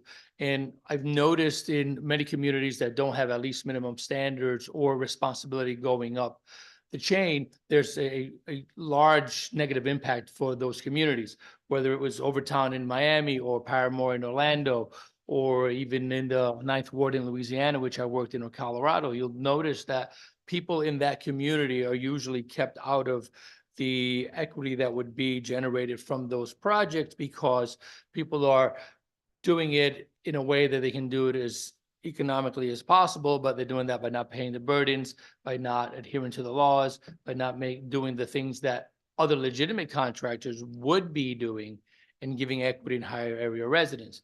I mean, just up the street, a mile away from here, less than a mile away from here, right in front of 55 Elm Street, ironically enough, the former Attorney General's office, we have that situation where we have 3 contractors on site willfully misclassifying employees, not paying the burdens, not carrying enough or carrying any workers' comp at all. And under reporting, what happens? That keeps out people who are actually trying to do the right thing on a project that has realized some tax breaks and benefits, and there's really no community benefit when they're behaving that way. So when a owner, developer, or contractor hires people, they typically have a schedule with which to do that project. And there's ebbs and flows, peaks and valleys, and amount of people that you have to have at certain periods to be sure that you complete that job on time. So they are aware of who's on site, because there's weekly job site visits and reporting. How many people do you have? Are you going to meet the margins? Are you going to meet the metrics? So it's just one more set of eyes to look at and say, okay, I want to make sure that everyone that works with me on this project is doing what they're supposed to do, so we can get it on time within budget, and also so the community benefits from that investment that's being made. When you don't have that, here's what happens. Mr. Lauren, Mr. Fuentes, your time is almost up, so please conclude your remarks. Absolutely. Miami-Dade Hospital, they nearly went bankrupt and had to close their doors because people didn't have insurance, and they had to do indigent care for folks who were working in an industry. But we had a boom, 60 cranes in the skyline, and no one had insurance coverage. So whenever someone got hurt, they went to the hospital, you're obligated to take care of them. contractors that try to bid on that project to grow their business and hire area residents were kept out. So we definitely want to make sure that everyone along the chain is responsible, and something like this helps us do that. All right, thank you. Any questions? First, Representative Sanchez. Thank you, gentlemen, for your testimony. So I think I heard something and I wanted to draw to it. And I believe I heard that there was an issue with worker misclassification, essentially labeling somebody an independent contractor. Could you tell me how that affects wages? And in this particular instance, what that really means? Absolutely. So when you're classifying someone as an independent contractor, when they're in fact an employee, typically they'll work for cash under the table. A lot of the times they're working 7 days a week. There's no overtime being paid. There's active wage theft going on. In terms of driving down the cost, when you're paying under the table, there's under the radar screen, they're artificially lowering the cost of the construction in order to maximize the profit. And then it keeps people who are used to an area standard, definitely the types of monies that that afford you to have a lifestyle that you can take care of a family, right? Like in my case, I'm second of 3 generations in the organization. I was proud that 2 of my children followed my footsteps, and one of them just got their college degree 2 weeks ago, going through the apprenticeship. So there's real upward mobility.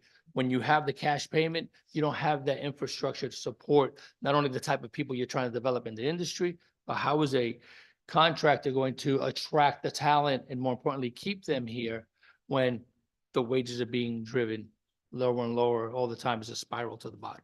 And I would just point out in Matt's testimony, he put it, he just says the race to the bottom in Connecticut's construction industry has led to 39% of the construction worker families relying on some form of public assistance compared to 29% of all families. And it's just no wonder under these conditions, the industry is having difficulty attracting and retaining a skilled workforce. All right, Representative Akron. Thank you, Mr. Chair, and gentlemen, thank you for being here. So I just booked a flight to Vegas to get some training. Absolutely. So, you're welcome to, anybody can tour there. Just give a call and we'll make sure that there's somebody there, because it's a really amazing facility, honestly. And we're looking for part-time trainers, so we'll give you a shot. Okay, got it.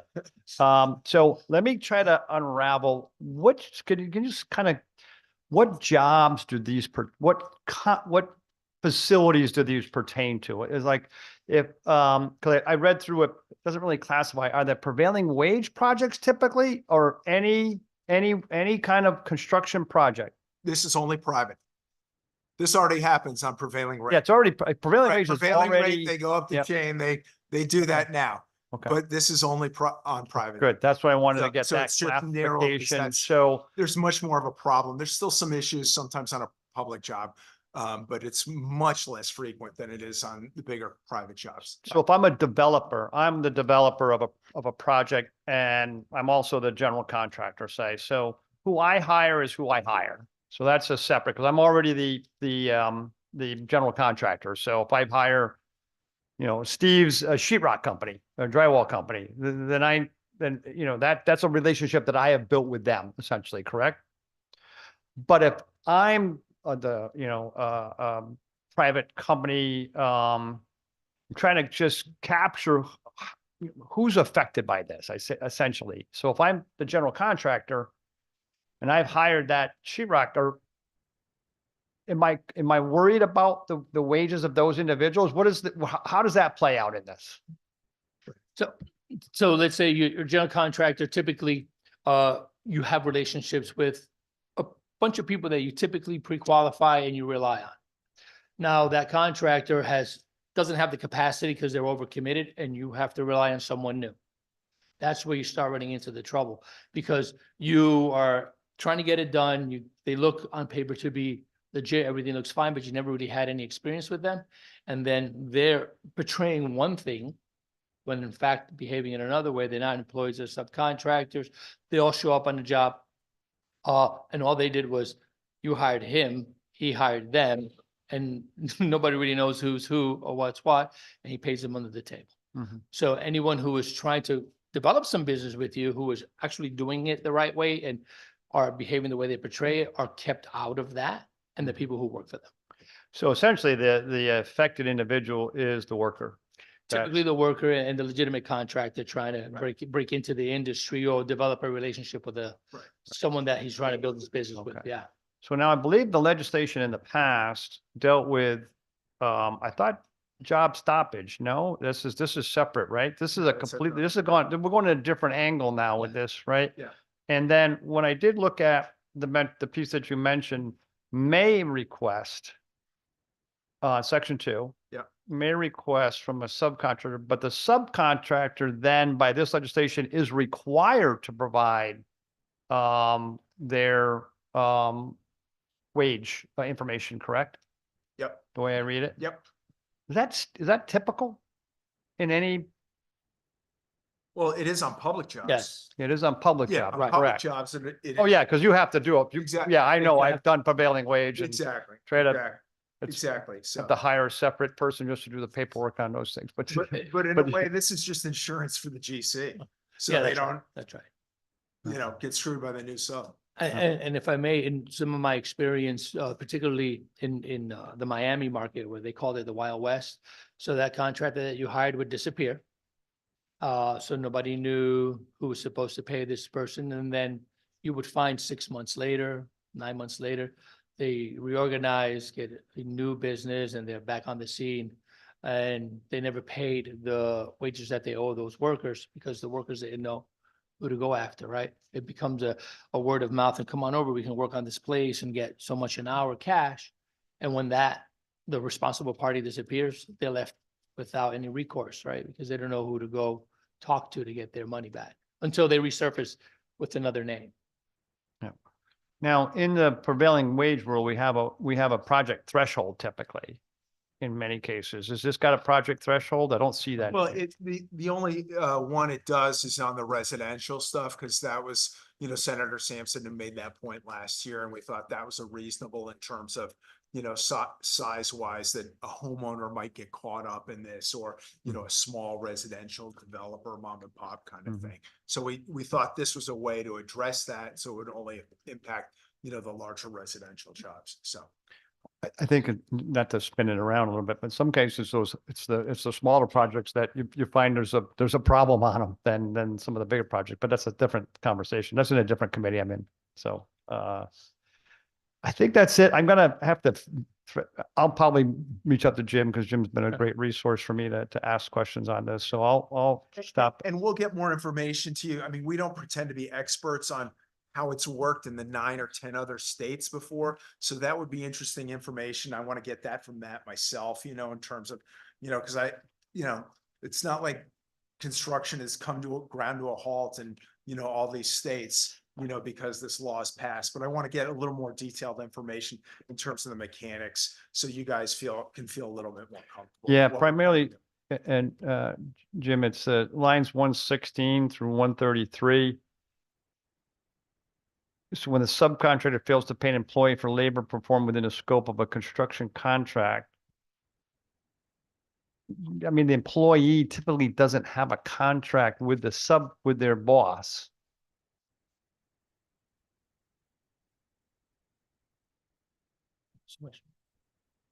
So kind of, we'll vet this out. Yeah, and then can I just, if there's some details on this, I'd be happy to sit down, and I could set up a meeting maybe with you and Matt, in terms of the legal stuff and with LCO and yeah. OLR, whoever you want there. Yeah, well, yeah, just, I'm looking for, trying to figure this out now, obviously I'm going to talk to both sides of the issue, just to kind of vet it out and see what, where there's where the issue is there. So thank you again, for everything and the invite, by the way, Thank you, too. and we appreciate your time. We appreciate your service, because, this one doesn't seem too bad in terms of lateness, and we're near the end. So thank you for your time. Any other questions? Representative Hughes. Thank you. Thank you, Jim and Miguel, and to Matt too, for really working with us on trying to strengthen a bill that could, that could help, especially in these private construction jobs. I just wanted to ask you, do you feel like the bill is narrowly focused on wage theft responsibility, and that's a reasonable responsibility to put on those subcontractors who maybe have normalized sort of exploiting under the table workforce? I think it'll be extremely helpful to clean up some of those practices that seems to be growing more and more in the industry. So definitely making sure that everyone understands what the rules of engagement are and where they fit into that will help to clean up some of this issue. And where you don't, it's just a spiral to the bottom and it erodes the industry terribly. Yeah, Jim, I would just ask you, do you feel like now the only recourse is for workers to appeal to the Labor Department? Is that as a complaint, is that their only recourse currently? Well, it is, and it is definitely one way. And, you know, we've supported additional investigators, but, you know, that's, you know, we're still working on that. And I know others around the committee have supported additional investigators as well, too.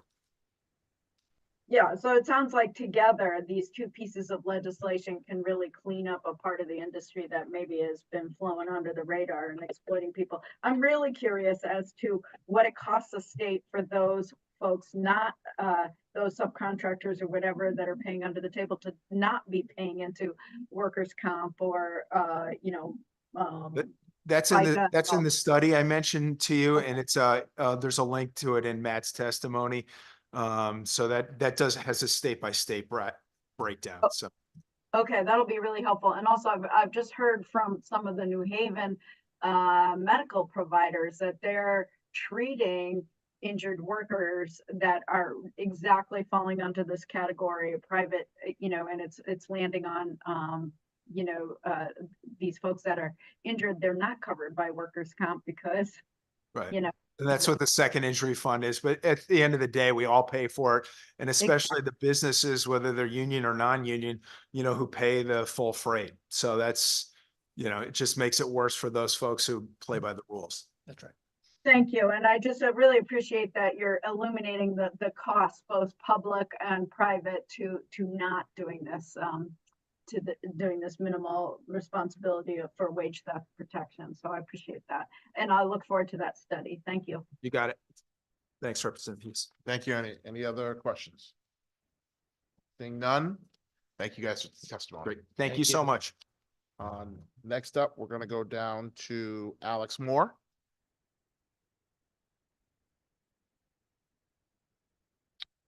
Dean Verley.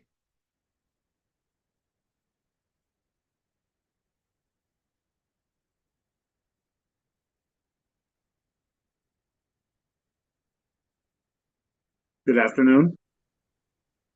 Go ahead. You've got the floor. My name is Dean Varley, and I'm a warehouse worker here in Connecticut and a member of Teamsters Local 671. Working in a warehouse can be a safe job or a dangerous one. It all depends on whether workers have the voice and the power to ensure that the safety is prioritized over production and profits. I work at HBC, a food service warehouse in South Windsor. We move 70,000 pieces a week, and we are able to do it safely. I started at 18, and I've done every job in the warehouse during my career. We have production standards, also known as quotas, but they're not just dictated by the company. We have a union and a seat at the table. The company has engineers, our union has engineers, to make sure that the need for productivity is the balance against the need for safe jobs. I've worked there for 25 years, and I don't know if any of the Amazon workers will ever get to 25 years under those conditions. Amazon doesn't want it to be a career. Amazon keeps wages low, production rates high, and denies workers a voice. For me, working in a warehouse has been my career, a career I'm proud of and has brought me into the middle class. I support the Warehouse Workers Protection Act because all the workers have a right to be safe on the job. We all deserve to be protected from extreme quotas like those at Amazon. I urge you to stand with the Teamsters and Connecticut warehouse workers and pass this bill. Thank you very much for your time. Thank you. Any questions? Seeing none, thank you for your testimony. Next up, we're going to go to Gerald Botley.